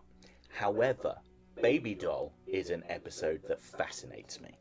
The thing that I find really interesting about Batman's villains is that they're often reflections of Batman, or represent parts of his personality. Poison Ivy is the vengeful crusader that takes things too far. Two-Face represents the duality of Batman and Bruce Wayne. Mr. Freeze is the man broken by the loss of a loved one, and so on. In the case of Baby Doll, she is physically frozen in the form of a child, while Batman is stuck with the same mentality he had after his parents were murdered in front of him as a child. I don't think it's a particularly hot take to say that Bruce Wayne's life ended when his parents died, and in his place Batman was born. Batman, a figure of physical and mental perfection, is a child's response to fear and feelings of powerlessness. He is completely incapable of moving on and growing as a person. Externally, he is a fully grown man, but internally, he's a sad, wounded little boy. Baby Doll, however, is the inverse of this. She physically cannot develop. She can't be who she feels she really is. even though mentally she is a fully grown woman in her 30s. She clearly suffers from body dysmorphia. Her physical form doesn't match her own views of herself, of who she knows herself to be. While I don't relate to Baby Doll, I can completely understand why some people, particularly those in society who are overlooked, maligned, or ignored simply because of who they are perceived to be, might feel some kinship with her. People treat her as a child because that's what they view her to be, despite the fact that she knows she is an adult. No matter what she says or does, at best she'll be treated as a curiosity, something that amuses normal people, and that must be infuriating.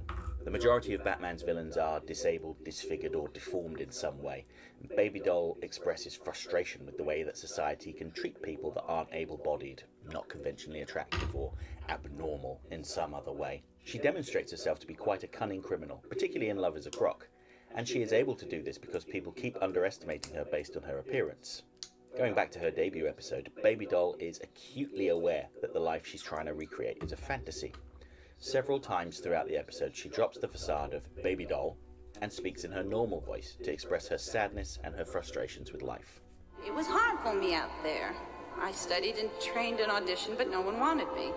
At the end of the episode, when she's pursued by Batman into the Hall of Mirrors, Baby Doll comes face to face with reality and her real voice comes out.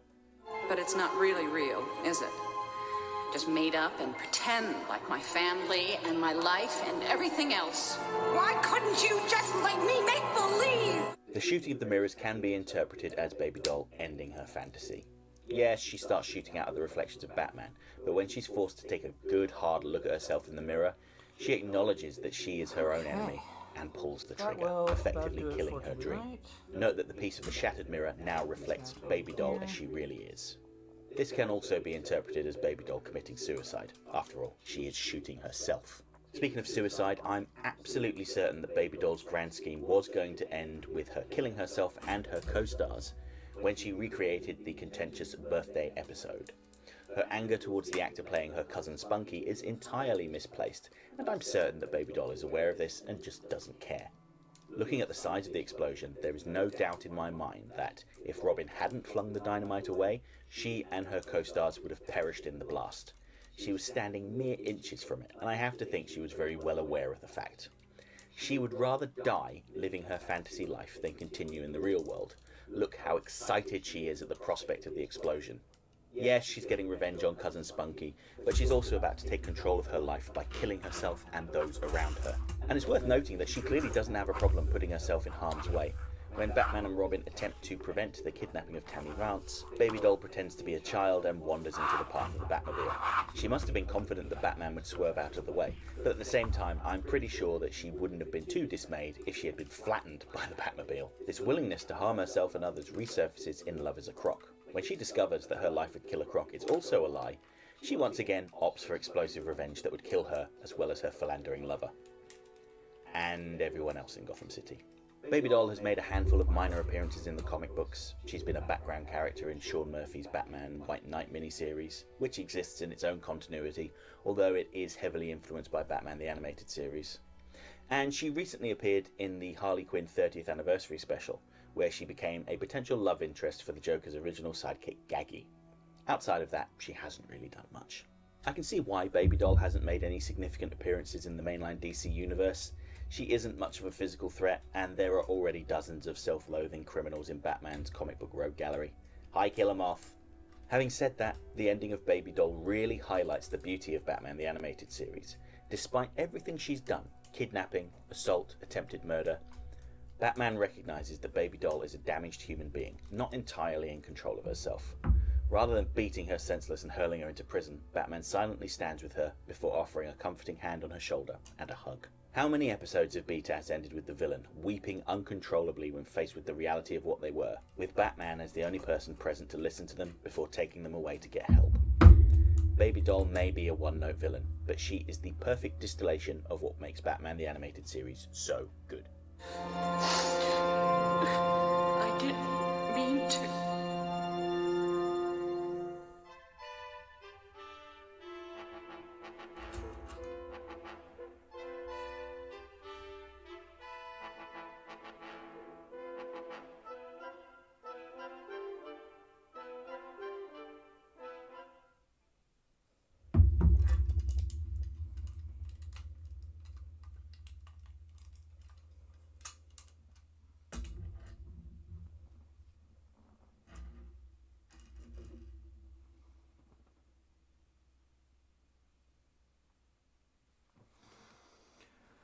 Alright, here it is. So, obviously these will attach onto the back unit, which I don't have built yet, like this.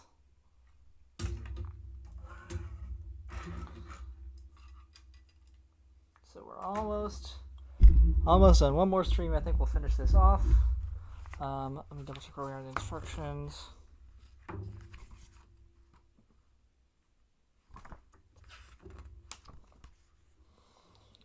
So 57. Yeah, so it's 2 more pages, 2.5 more pages of building. So it's just the backpack and the hip guns, and that's it. We'll be done. Was there a guide in here on where to apply the stickers? I don't think there was.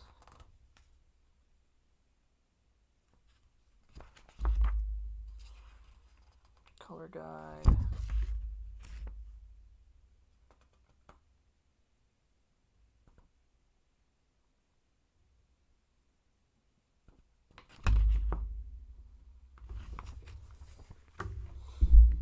Alright. Yep. Alright, so that's where we're going to end it for tonight. Thank you very much for coming out or watching this later if you are doing so. I will see you all next time. Should be the last part. I might try to do midweek, I don't know. Might just save it for next week. I kind of want to knock this out because I started this in middle of September or early September. I'd have to check.